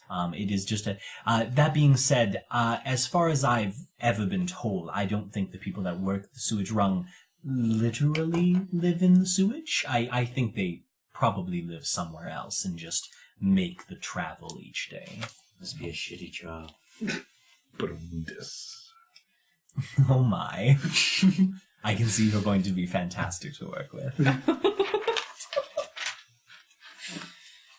Alrighty. Well, Can you tell us what the highest room is called? I really don't have very much information on a lot of the higher rungs. I've never been. My husband went fairly high, but there is a fair amount of information restriction at that level. And unfortunately, he is no longer with me at this time. So I'm afraid I can't really give you much. When the mayor returns, if you ask him, he might be able to give you more. I have heard he is fairly highly ranked. alrighty. Very well. And what is your general impression of the Stronghold? Well, to be completely honest, I've been here almost since the beginning, so I much prefer it to the outside. Is there something specific you were looking for? Perhaps, but perhaps another time. I suspect we will have many more chances to talk.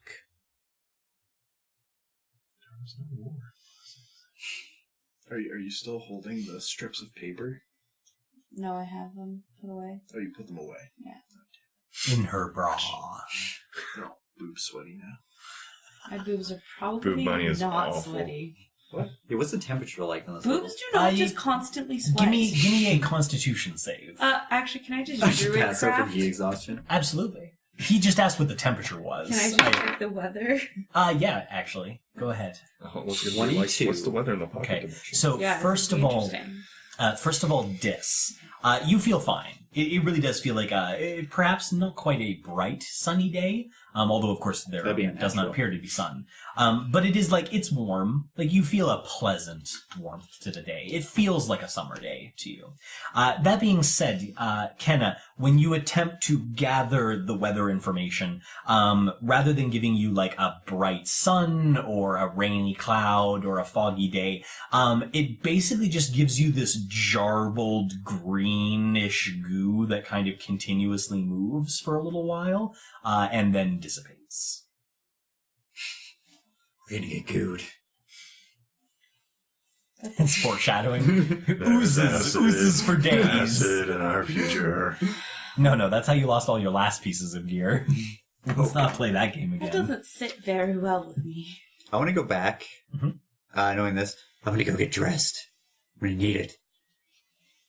I go up and get my armor and shit, put everything on, and I bring my backpack too. Yeah, Okay, I what- want to mention that I brought my bag. Like I brought my normal kit out. Okay. I guess it is worth a good question. What do people feel comfortable leaving in their room? Do you take all your stuff with you?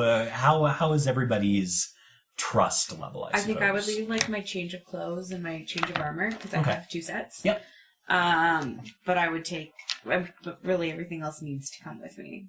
There's nothing really to leave behind anyways. Maybe I'll leave my scroll box, because I don't need to just carry it around. Okay, that seems perfectly fair. Yeah, I take all my shit, because I was carrying it anyhow, so. Sounds fair for Dis. Horseshoes of speed.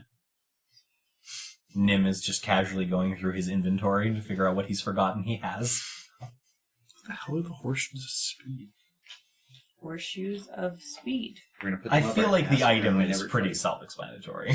Right, but we have yet to find a horse to put the horseshoes on. Is that the... Well, I mean, you don't need a horse to put horseshoes on. Mules will work. Slavery. Right. Would a goat work? Okay, yeah, no, I just bring everything. Or it says I have 2 times bedroll. I'm gonna. I don't know leave if the size Goats, of it. goats don't have hooves. They have split. Yeah. They're Did split someone else get a hamstring, bedroll? I think. Oh, I would have left my bedroll too. I'm not taking a bedroll. I guess if other people putting on the armor, then I guess. Oh no, I'm bringing 1 bedroll. I'm just saying I have 2 bedrolls. Never know when assassins are gonna attack you. I have their armor. Well, I mean, I'm expecting to do sweaty work, I'm expecting chainmail guy. so I guess I'll put like the I armor think on chainmail guy ring for higher travel, than and then us. Son of a bitch. We're gonna find him. Okay. We're I'm gonna so stop sad him. In, about in an rank. attempt to distract from chainmail guy, Where's I'm going to the go with super high Guess, and I'm going to try to convince him that he should come to the farm with me, and that leads to deal with the temple. Okay, so the two of you are going to have a little Powwow. andante powwow. Go ahead. Just, Yeah. What's up, Nim? I feel like you're getting dressed as this is Just all. put my pants on. I'm like just full ass. You're just getting full moon right now. Nim's doing that thing where like your dick's like right in his face, but he's not looking at it at all. Like he keeps like zooming past The it, urinal look just. and he's like stomping up and down because he's getting right into it now. And okay, so we need to go to that farm. We gotta split up and get these quests done now, so I can get to that library, I'm and then with we you. can help Mary because I can figure out where she is. I like your thinking. Then I can charge up these weapons, and I'm gonna be a total badass. And they're gonna be like, "That's the Drow legend," and you get books. Books, little girl, Legend. Drow legend, win, win, win. Dis legend. This legend sounds so good. Okay, so we gotta go convince I'm the other so two that this is a sorry. good idea. All right, it should be pretty easy. Yeah, because we're just gonna be like, "Okay, we're going to the farm," and then we're just gonna go to the farm. Yeah, like I mean, there's What, no much I mean, what are they gonna do? Did you see when Kenna tried to stop me getting into a room? Yeah, it wasn't even close. You just flew by like a little rocket. We should call you the Nim Rocket. He's already the Nimrod. He's already a Nimrod. Or his staff is, anyways. I will mention, is anybody paying particular attention to the people around them, the people in the inn, that sort of Yeah, I'm thing? looking I for the definitely chainmail. would have. Okay, you're definitely looking for the chainmail guy. That's it, though. I'm just looking for chainmail. Okay, fair enough. I would Kenna, be what are you looking looking around. for? I would just be looking to see like what kind of people they seem to be. Okay. Trying to listen in on conversations potentially just to see like what's the norm around here. Okay. Go ahead, perception check. I want to see if And then investigation, sorry, like do both back to back. It's an 18 for perception. Okay. And what's my investigation? Okay. So we will begin with just the general perception check. Whereas Lil was definitely a wood elf, that doesn't appear to be the only sort of people here. You do see dwarves, wood elves, several humans, even the odd halfling stroll by. It does seem to be a fairly... you haven't seen any Dragonborn yet specifically, but nobody seems overly shocked about Lazarus's appearance. So it does kind of lead you to the logical assumption that... it's probably not something they're completely unfamiliar with. Outside of that, you don't really pick up a whole lot on conversation. People are not exactly talking while you're around. It's not so much that they seem to be like actively avoiding discussion, but they do seem, the fact that you're adventurers does seem to be relatively known, and people are just, they're being very polite. They're kind of giving you a head nod when you come by, and just that sort of natural difference is slowing their conversation when you're nearby. Okay. Dis will do you next, and then we'll come back to Nim. You were looking for chainmail guy. Yeah. Go ahead and perception roll. Let's see. 24. Okay, so nobody seems to be wearing any chainmail. Ooh, safe. It does appear safe for now. We'll have to do something to explain to people what chainmail guy is about at a later time. I just want to, if anybody's reading so much as like a drink menu, if anyone's reading anything, I want to be like super attuned to like someone reading something. Okay, that seems fair. Give me a perception check. I feel like this. Oh, wow. 25. Okay. Oh, no, not 25. Never mind. I'm not Salazar. Perception. That's crappy. That's 19, actually. We'll have to come back to Salazar of much later time. Yes. Sorry, what was the number again? 19 now. Okay. So, it is funny. People are not without reading materials here. No menus, though. Not really a thing. However, you do notice two women in particular sitting at one of the corner tables when you come back into the inn to get your change of clothes. And they each appear to be reading small bound, not books, more of just like a shoddy homemade sort of record-keeping device. I want to make mental note of where they are, and when we come back through, I want to just kind of like... Is it possible to get like, can I see what's on the page to see like just generally what they're reading? So I think you could angle it. Here's the problem I have. They're sitting at a corner table, and they are both humans, which means they're quite tall in their chairs compared to you. So, I mean, it's not impossible if you got like kind of casually behind them that you wouldn't be able to at least sneak a peek. But being as they're in the corner, you're gonna have to kind of invent a rather good reason for being over there. It is towards the small stage where the other bar is, the much smaller one. So perhaps I feel like Nim just doesn't beat around the bush and just like walks up and is like, "So hey, what you reading there?" Very well. Both individuals, I should note, not overly fancily dressed, but definitely slightly nicer dressed than the other people in the room. Both kind of look up from their reading material and kind of like look around a little confused because they don't see anybody. Down here. And they kind of both lean over their books, and they're kind of like, they look down and they see the gnome, and they just kind of both give kind of a, and return to their reading material. I walk over too, since we're just talking. Fair enough. Can't you hear my friend here? He wants to know what you're reading. Nim's just going. Both of them definitely have a stronger reaction to Dis. He comes up and his voice is certainly much gruffer and intimidating, and they both kind of look down from their reading material again and have a slight look of alarm on their face. I just want to know what you're reading. Is it fiction, fact? What is it? He has an addiction, alright? Finally, the one closest to you, she seems to kind of gather control of herself, and she just finally... I'm reading information of a factual nature. And quite frankly, that's about all of it. That's your business. Thank you. Nim just like sputtering like just sputtering away, wanders off. Thank you for your trouble. They definitely both give you like kind of wary looks, and then they return to their reading. Racism is wrong. I walk away. Well, it was bound to happen sooner or later. they're more racist to the gnome. What took us like 2.5 hours? Yeah, I mean, we held off really good without discussing that issue. There was like 3 points I was ready. So I guess while all of this is going on, Lazarus and Kenna have had some time where they've been gathering their materials, and Nim and Dis have been noticeably absent from the two of you. In a way that I suspect after living with them so long, you've acutely noticed. Well, shall we see what they're up to? Oh, I can tell you exactly what they're up to. Let's hope not much this time. I think it's highly unlikely that it won't be much. Haven't heard any screaming, so that's a plus. Thus far. Always a good sign.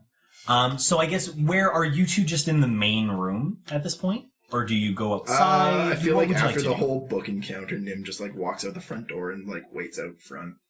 Yeah, I'll just follow. This is certainly a very new environment to you, so is there anything that you want to do outside? I'm going to do a perception check, kind of get a lay of the land out front of the All of us are tavern. basically going to be starting to do that. Yeah, absolutely. That's kind of why I figured they're out first. They may as well do it while they're out And there. I'm perception checking the entire sky, confirming there is no sun. Because, of course, that is very important. Yeah, I'm checking, making sure it's not like just hiding under some buildings over the. My I'm sight not line's being not good. tricked. Certainly, tricks, certainly. smoke and mirrors. Perception checks from both, then. Yeah, I'm just kind of like landmarking just so I know how to get back. So that's a 12. Okay. 16. All right. So, Cabbage Run is a town more than likely in name only. It really does seem like almost everybody, like there's a fair number of people in the tavern still. But definitely they do not live in the town. There is quite literally the tavern itself, a dirt road that stretches off to the east, and about, we'll call it about 50 feet down, there is a fairly, it's a 2-story structure that appears to be just a little more well put together than the tavern, which isn't to say the tavern looks shabby, but it is better put together. That seems like a dead ringer for a town hall to you, particularly because the bar appears to be or the door appears to be barred from where you can see. And then just a little ways down and on the same side as the tavern, there is a littler building that does have a fairly obvious sign that indicates it is a general store. And that's basically it for the town. It's really more of a farming hamlet than anything else. I'm sorry, I should mention, just past the general store, somebody's gone through the trouble of, like, laying out a rough grid for a new building, but it doesn't appear to have progressed past the kind of roughly scrawling the layout and some sticks driven into the ground as some sort of markers. While they've had some time to do this, Dis has been scouring the sky, looking for the nefarious orb of gas that is the bane of his existence. And you definitely do not see it. There's some sort of ambient light that seems to fill the sky, but it definitely has no particular source, and you do not find it particularly restrictive as a drow. I'm safe. You are indeed. I would imagine there's no better time for Kenna and Lazarus to exit the building looking for their compatriots. Well, here they are. Oh, hey guys! So, What were you up to? Just getting the lay of the land. Town hall's over there. Inn's right here, in case you missed it. There's no sun. Like, anywhere. It's unnatural. Exactly. And it's gone. No. It's unnatural to not have a sun. What? That's crazy. It's completely natural to not have a sun. It's unnatural. The sun itself is unnatural. yes, we've heard this one before. What are we doing about the quest, then? We're doing the quest. Yeah, Obviously. I think you guys are gonna go work on the temple, and we're gonna go see what the farmer needs, and then we'll reunite here before we sleep. Very well.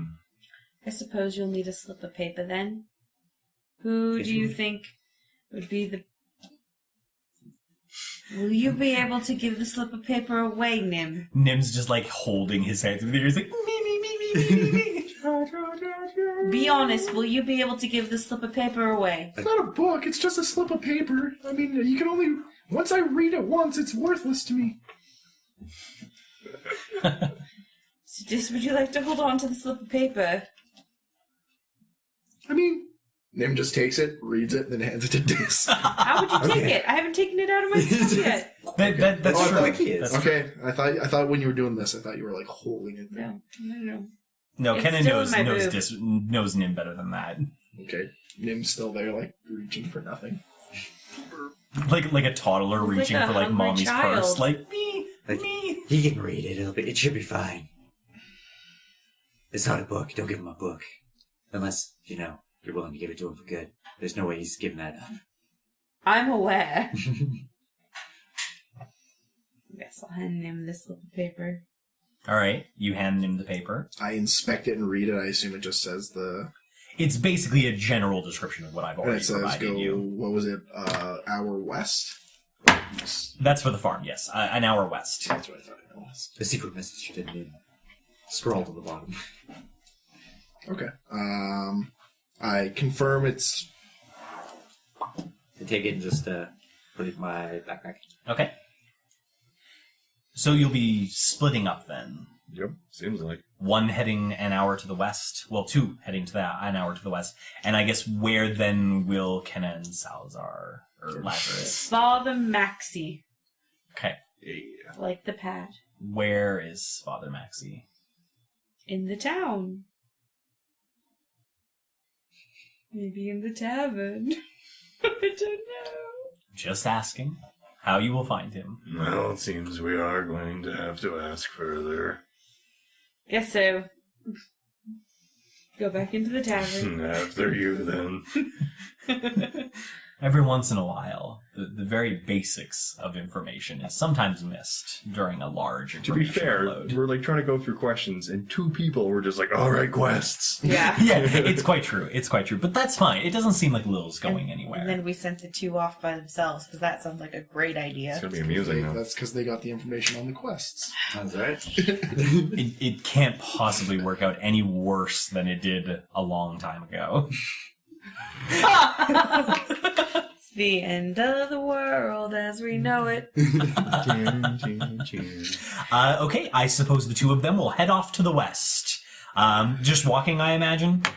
Yeah. I mean, like, are you interested in getting there quick? Like, are you going to run, or are you just going to kind of saunter your way, enjoy the country living? Is going to. Well, I mean, the faster we get this done, the faster I can potentially see a book. But he's still kind of lazy, so yeah. And he's got really short legs. We're just skipping along. I feel like Nim's going at like maximum Nim pace, and that's not even running for. Yeah, I'm like stealthing along, like looking for the Yes. chainmail guy the whole time. You could ambush us at any point. Just be on your guard. What happened? Like, when did we become so, like, OCD about things? Like, You get attacked a few times from the dark. Dis just had a really bad reaction to Chainmail Guy. He's spooky. He's coming for us, and I'm going to be the one ready. But I'm confident he's got it under control. The whole time Nim's just like, chainmail guy, like, what are you talking about? He's not a threat. Yo, that's what he wants you to think. He's very subtle in his intentions, but they are sinister.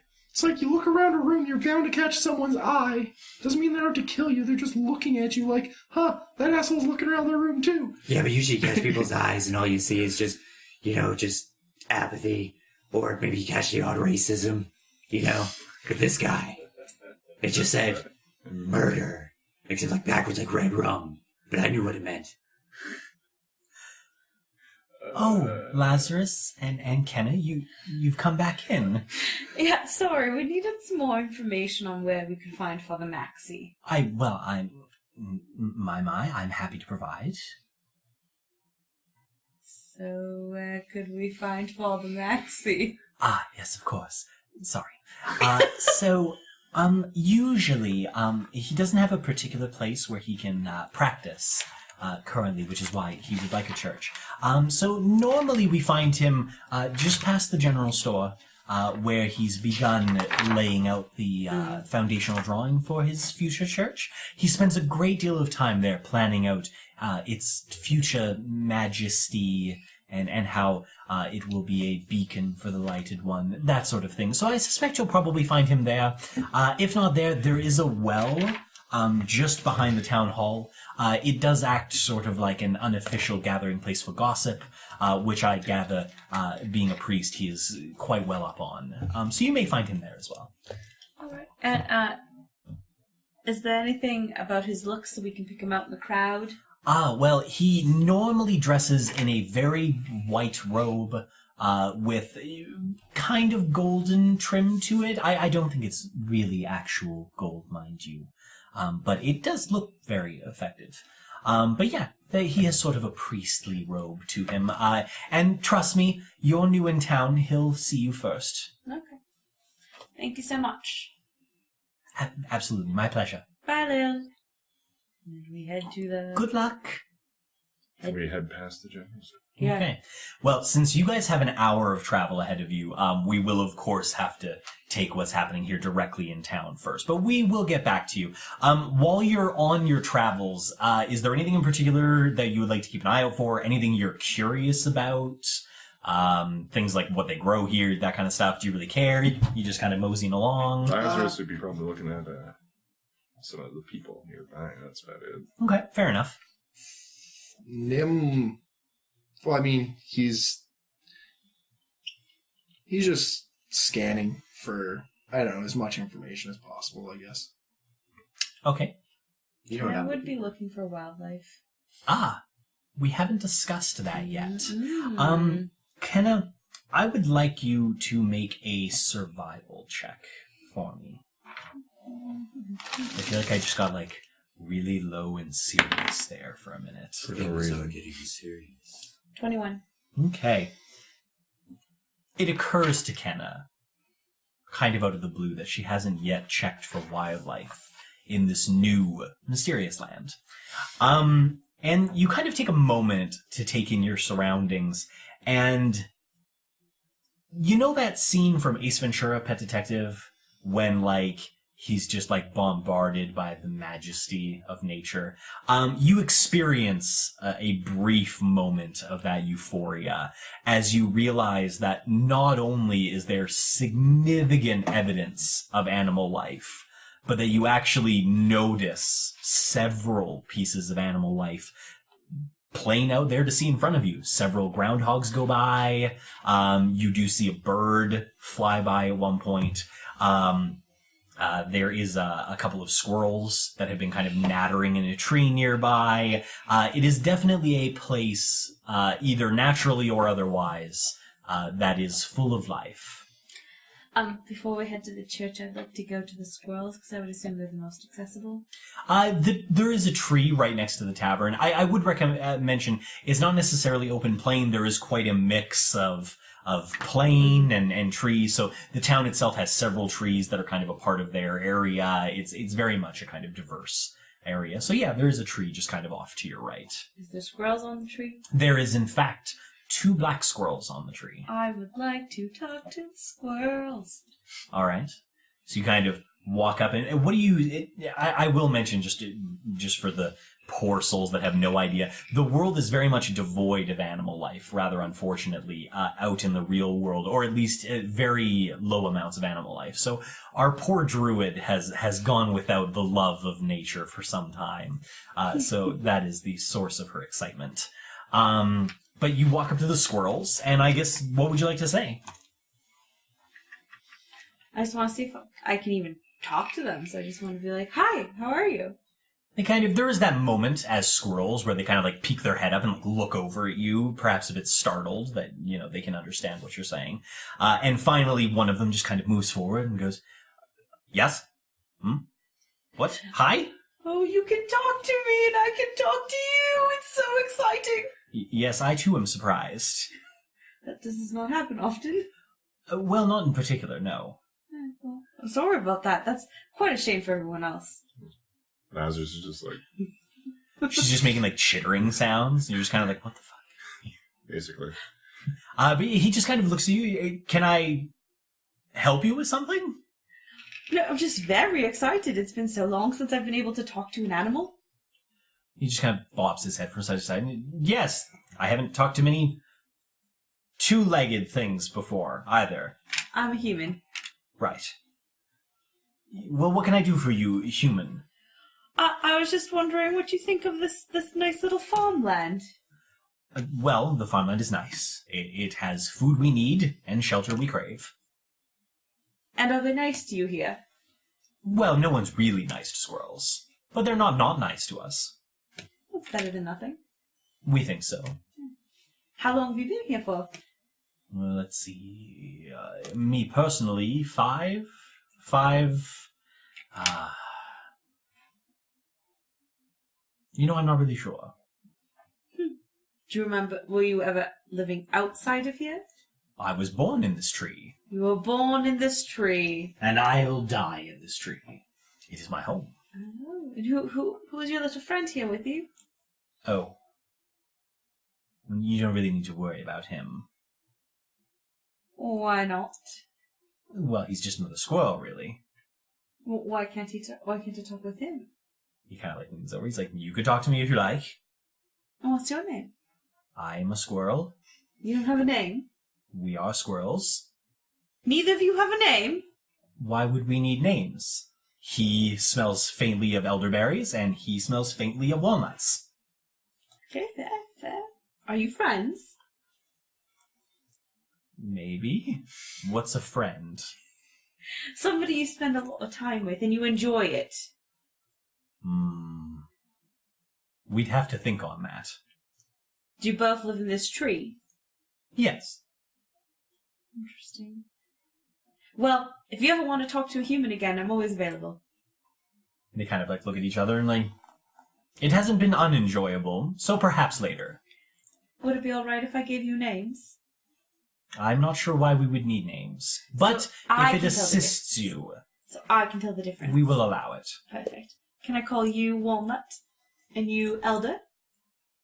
But I'm older than him. That doesn't matter. It's just short for elderberry. We don't find these names... Suitable? No, unsuitable. Oh, okay.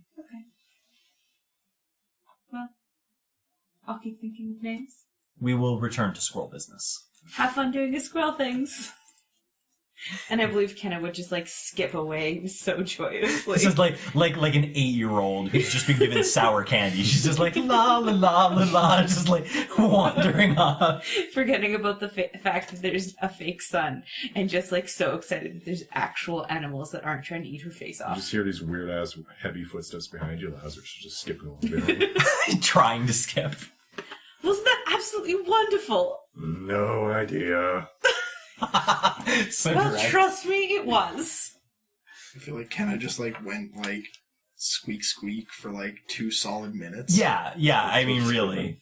Yeah. This is just all gibberish to Lazarus. It's a good thing. I didn't want to waste a spouse laugh. No, I mean, yeah, it's... I feel like the whole way along, any animal, like wildlife she saw as she was walking, she would just be like, Oh, yeah. hello, how are you? Isn't it wonderful here? I feel like mostly because she's skipping by, like most of the animal life has that like startled reaction of someone's talking to me, and then she's like already gone. Like she's just skipping by, and they're all just kind of like waving, like... I'm the next Cinderella, guys. Just wait. I'll sing a song and they'll come and do everything for me. Wait. Real Cinderella or Oh, Disney no. Cinderella? Because Not those real. stories are very different. Disney Cinderella. I see. Yes. Not Lock her in the tower. I mean, also possible. The birds will make her bed, and that's the end of the adventure. Okay, I think since you're about to begin a discussion with a new quest giver, so to speak, it's probably a fairly natural place for us to take another break. So we will return shortly. So welcome back from the break, guys. We were just about to have Lazarus and Kenna go look for Father Maxie. So I guess where are you guys looking first? And I know Kenna is like skipping down the lane, just like super pumped. So I guess maybe where are you going? Because you're probably on the lead. Where he drew out the area by the general store. Okay. So you come around kind of the corner of the general store to see like the entire grid layout. And unfortunately, there doesn't really appear to be anybody there. To the well. Okay. You skip merrily along behind the town hall. And immediately as you come around the corner, you see a half-elf individual who has the white robes on. His hair is blonde and kind of like slicked back. It gives him kind of an interesting image. And he just like kind of clearly hearing you're skipping, he kind of turns around. And as he notices you, he kind of gets this big smile on his face. And he goes, "Ah, a new member of the flock." And he just walks over and he wraps you up in a huge hug. And he just gives you a big warm embrace. And you go, "God loves you, my child, and I welcome you. Tell me, what have you come to Father Maxie for?" Well, greetings then, Father Maxie. And kind of, you come around the corner next. He once again, big bright smile. Ah, a lizard child! And he gives you a big hug, which is pretty hard because you're rather large. So it's like my knees. He's like up by the belly, I suspect. He gives you a big hug, and he goes, God doesn't know that you look any different, and neither do I. Well, We were sent to talk to you about building a place of worship. My quest. Perfect. I prayed to the Lighted One that he would deliver unto me individuals who could complete my task, and he has delivered them to me. Praise be. Praise be. He gives you a quick bow. He goes, please, praise be. Praise be. Lazarus certainly follows suit. Oh, reciprocate. Very well. You have come to talk to me about my task, the Lord's work. A more important job there is not. We must build a church for Cabbage Run because it has yet to have an official place to worship the Lord. So, you are interested? Yes. We are. May I see your paper, please? I'll give you the paper. It is very important. We must keep things within the order of the land. Though God has his own order, of course. Very well. It is a simple job, I believe, though it is a task that I cannot complete myself. Though the Lord does give me all the power he can, I am incapable of lifting large boulders by myself. Though that is not his fault. That is my fault. There are, in the vicinity of the farming rung, our buildings were not the first to be here. When this land was created by the gift of the Almighty above, or possibly below, he could be anywhere, many ruins were already present in this land before we arrived. These ruins, of course, are not being inhabited by anyone, certainly not by us, and their stonework will make a marvelous way to create our church, to make it separate, distinctive, and above all holy for our Lord. So I would very much like for you to go to these ruined buildings, gather up the stonework that we might build a beacon for the Lighted One here. Lazarus would be pleased to help build your church. A man of faith. I appreciate it more than you could possibly imagine, my child. And he gives you another big warm hug. These are just the big hand pat. He goes, and you, child, do you also believe in this quest for the greatness of God? Absolutely. Praise be. Praise be. Praise be. Very well. Are you ready to begin? Most certainly.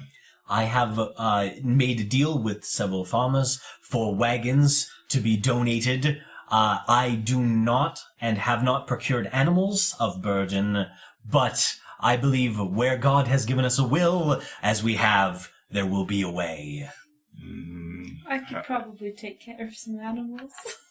If there are 2 wagons, perhaps Lazarus can take one. There are, to my understanding, as many wagons as your good-natured quest will require. I could also potentially take care of a wagon. Ah, this is true. I can't We imagine both a may woman be such as suited. yourself pulling a wagon as a beast of burden. Surely you jest. Most No. certainly. But only in an odd way.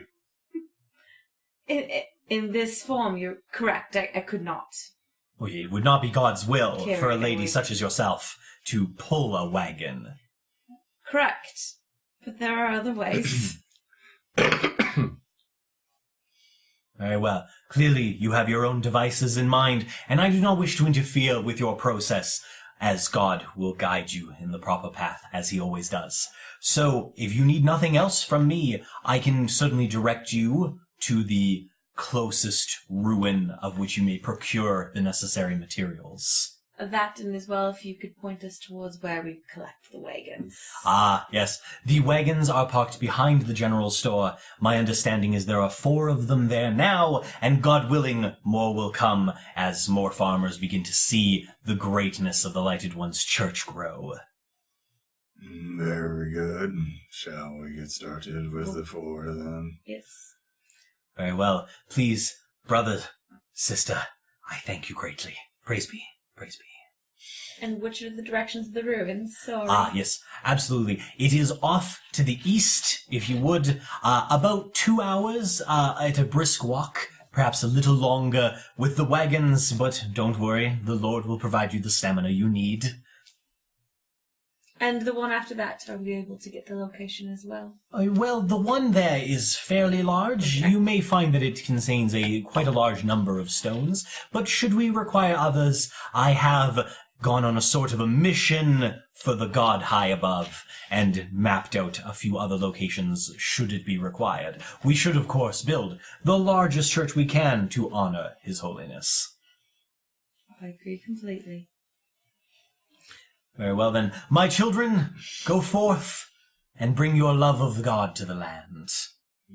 Thank you, Father Maxie. Praise be, my children. Let us go then. Bye, Father Maxie. He gives you a brisk wave and another praise be, bows, and then returns to the water well where he had been previously procuring a bucket. All right.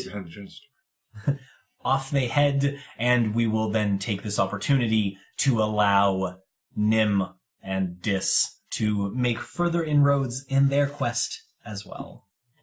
You've been on the road for some time, and certainly you have passed several houses, but off in the distance in either direction from the road, and you were kind of given the general impression that this particular domicile was more directly on the road. So you continue going, plus it hadn't been an hour yet, so, you know.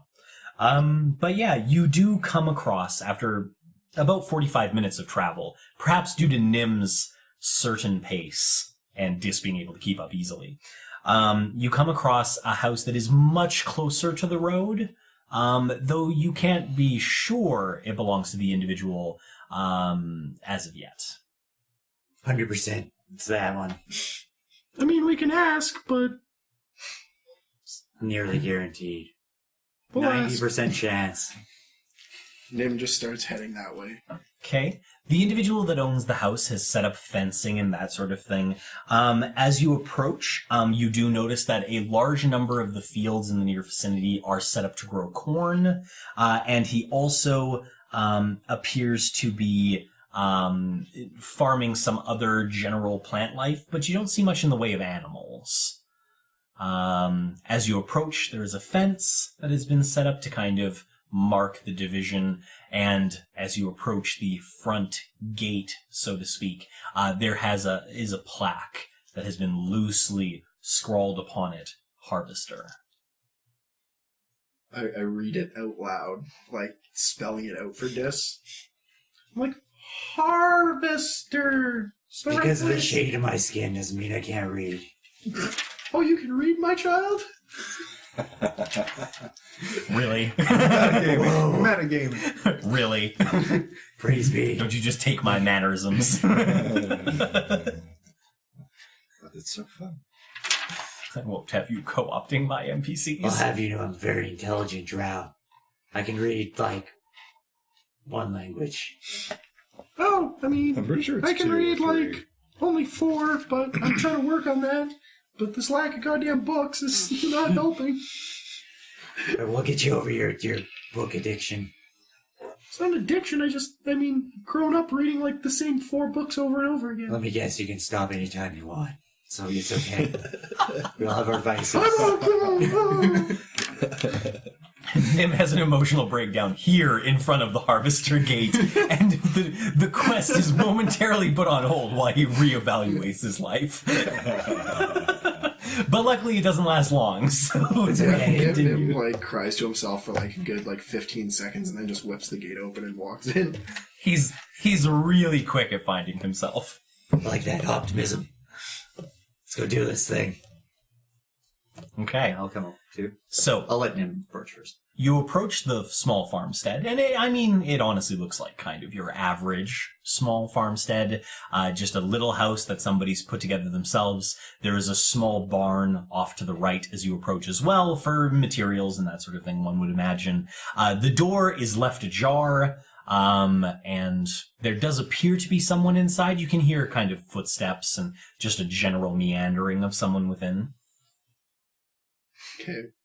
So there's no door? There is a door, but it's left ajar. I'm gonna, knock on the wall beside the door. And, Mr. Harvester? We're looking for a Mr. Harvester? A Peter Harvester. There's a moment of silence.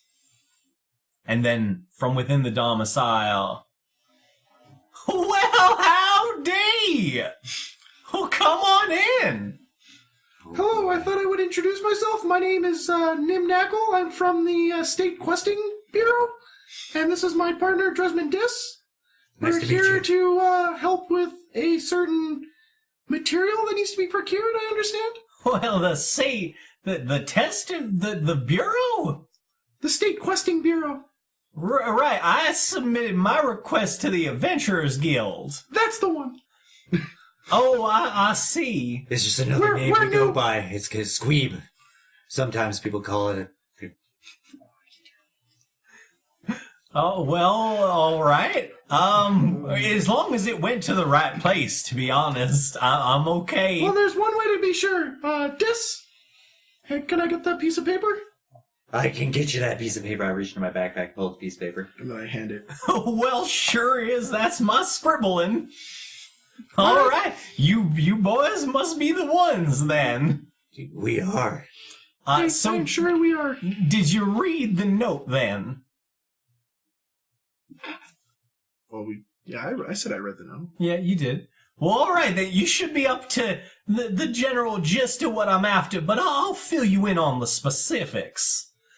So to cut a long story mercifully short, I once upon a time procured fertilizer. That's poop, you understand, from beyond, outside of this thingamajigger we live in.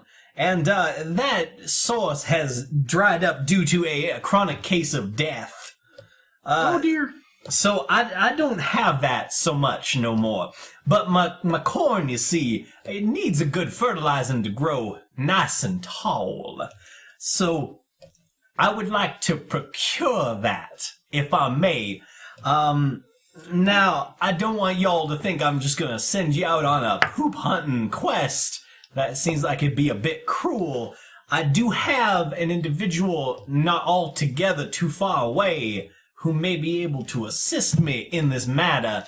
I would like to procure it from inside the stronghold so the source is more, how you say, constant. That would be appealing to me. There is a man nearby, a dwarf named Gorbek. Dirtbeard, I recall, who runs a goat farm, you see, and goats, they's masterful poopers. And I think he would have all the fertilizer that I might need. Now, that being said, I don't want to pay too much for it now, you understand. If I could at all, I would very much like to procure it for somewhere around the order of about, well, certainly no more than 50 silver a month. I can't do much more than that, you understand. Still turn a profit on my corn. Don't worry. You came to the right people for negotiations. Have you considered, magical? Well, now, normally, you understand, magical sources can kind of be expensive, especially around here, and certainly I wouldn't want my supply to be subject to some magical caster wandering off. The goats, they're gonna be here a while, and they certainly gonna be pooping for a while. What if I can get you the goats, but I can also double your yield on top of what the goats provide? Well, I certainly wouldn't be opposed to more fertilizer. I'd be able to plant more. but I would have to have assurances that it was as constant as I might need. Can your magic do that, tiny Magic? man? It'll last for 1 calendar year. And then you'll have to re-up it after that. Well, and will you be around here for another year? Now, hear me out on this. What if we cut a deal? What if we say that maybe you give us a cut of the profits you make every year, and then we come back and No. When recast? did we get tenor back? Now, that wasn't part of the quest. Okay. It's a good point. I'm We're adding on to what he wanted. Well, I'm not so sure, young man, that I'm be looking to join in no business partnership. Now, that being said, if the amount of fertilizer you can get me would allow me to increase my yield, I may be willing to consider it. Once I have the poop in hand, so to speak. all right, how about this? How about we get you the poop, and then... Well, that is the idea, son, yes. Well, we get you the poop first off, All right. and then if you so want, we can magically enchant your fields for free of charge. But if you want to continue with the magical enchantment, then we'll have to discuss business options. All right, I think I understand the basics of what you be saying. I'd be getting sort of a free trial of your special magics. And it lasts a year. Now, I do have a question. I wouldn't want people to think that my corn didn't taste right because it wasn't naturally grown. Oh, this is druidic. Altered in some way. It's druidic magic. It's from a druid in our party. It's natural. All natural. What exactly is a druid? They're They- like a natural magician. They They use nature to do magical tricks. They specialize in nature. Yeah. They're like magic farmers. All right, I think I understand the basics of what you're saying to me. I'd certainly need to meet this druid and understand what he'd be doing to my Oh, plants. It's a she. It's a she. She'd be Oh. happy. Well, she'd be happy to meet Are we you. going to go for area-specific sexism here? That'd be great. I wasn't going to take it that far. I was more laughing at how Dis is just like, oh yeah, she'd love to meet you. And then he thought about it mid-sentence and like, oh, I'm promising something on her behalf. And then he just plowed right on ahead with it anyway. Like he had the thought and then he just kept going. At least we're starting. It's a stepping stone. At least he thought about that it was wrong. It didn't stop him, but he thought about it. Retribution will be So did we fierce. get specific directions to the goat poo farmer? No, could this farmer you were talking about that has the goat poo? Well, certainly. I had no intention of you just wandering around looking for a goat farmer. Though, to be fair, you can usually smell them from a fair way off. You might not have all that much of a problem. So, if you were to take the road back there as your starting point, that would be useless because it doesn't go there. Okay. He does kind of love like, it. I love it when I see him right. All right, now what you really need to be doing to find this Gorbix farm, it's not so hard, really. You just gotta head north, straight from here, so past my house if you just sort of keep going. And you keep going that way. Now, it will be field travel, mind you, so if you're, again, that sort of thing, there'll be animals and bugs and such. But if that bother you, there is a roadway, but it takes twice as long at least. Expedience is our main goal in this. Well, I can certainly appreciate that. You're a dark fella, but you sure do seem to get the job done. He really does. He's a really faithful companion, I gotta say that. You're a really good guy, Dis. Trial. And then, Nim goes for, a pound it. Well, all right then. So if you take the direction over to the north there, you can almost give it a direct straight shot. And trust me, by the time you need to take a direction one way or the other, you're gonna smell it long before you see it.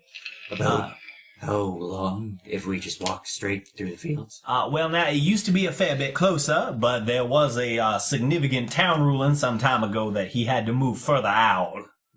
So it's a good 3 hours in that direction. That smelled that bad. He's got a lot of goats, son. Now, I are we almost had him say boy. are we looking to have him deliver this, or are you sending wagons to pick it up? Well, I suspect that'd be part of the deal that you so graciously said you would be amenable to getting me the best deal on. Certainly, I don't have a whole lot of wagons, so if you can negotiate something on that end, I'd be mighty grateful. So delivery's preferred. Okay. I think when one is going to Gepu, they'd rather it come to them. Yep. Yeah, it seems about right. Now, I will warn you, you sons, Goldbeck ain't exactly the friendliest of sorts. Now, he ain't gonna do nothing mean like attack you or nothing, but he's an ornery old bastard, so you just be up for that. We were born in slave camps. I mean, well, not born, but we lived in slave camps for a while. We're used to shitty treatment. Yeah, I mean, the worst treatment we've had since the slave camp has been basically the best day of our slave camp life, so... Well, all right. That does sound like a trial. Perhaps when you return with my poop, we can sit and chat about it. All right. That sounds great, Peter. Yes. Please, everybody calls me P. Thank you, Mr. Harvester, was it? Yes. You take it easy, P. I will. All right. All right, well, you lads have a safe travel. You keep in mind now, you only got about 2 hours of daylight left. Oh, the sun go... What time does the sun go down? The light, I guess we should say? We usually lose most of it just before 4:35. And is there a time limit on when you need the poop by? Well, better is sooner. So, like, this week, next week, tomorrow... The day you can get it to me is the day I'll be happy. It's honestly, every day my corn go without it, it shrivels up just a little. And ain't nobody want to eat shriveled up corn now. So, do we head back and... Or do we just... Well, I mean, it's 3 hours out, so it'd be dark by the time we got there.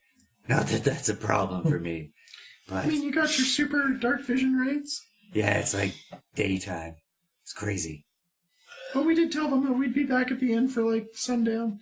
And if we travel 3 hours to go talk to somebody, there's no way we're being back at the inn anywhere close to that. Or I guess we said before we went to sleep. Yeah, I mean... Who says that we were going to sleep tonight? Maybe this is an all-nighter. They've got these grins on their faces, like a certain duo we once saw Makes me nervous. in the past. All right, I think the smart thing is to go back. We should probably... And then we'll attack tomorrow earlier. But you have to admire their initiative. Yeah, probably. Have some more hands-on Getting for the worst negotiations. look. Well, because maybe the quest they got is, like, more suited for, like, people like us. And maybe our quest is more suited for people like them, so... Could be. I think he might be talking about the druid. I am a man of I don't faith. even know what he was selling my soul for. I didn't sell your soul for anything. I sold your magical power. 1 plant growth a day. Ooh. She has to sit there for easy. 8 hours. Oh, I can do that. That's easy. Yeah, she just goes around, like, touching the plants, being like, you're gonna grow really well. And you're gonna grow really well. We're gonna grow so much gold. That's a good ear of corn. You gonna grow real nice. Well, I mean, when you're wandering in literally a square mile for 8 hours, like, I'm sure you could touch all the corn in that time.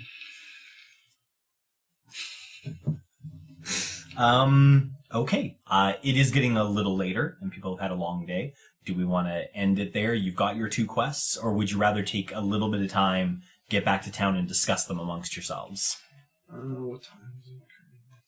10:13.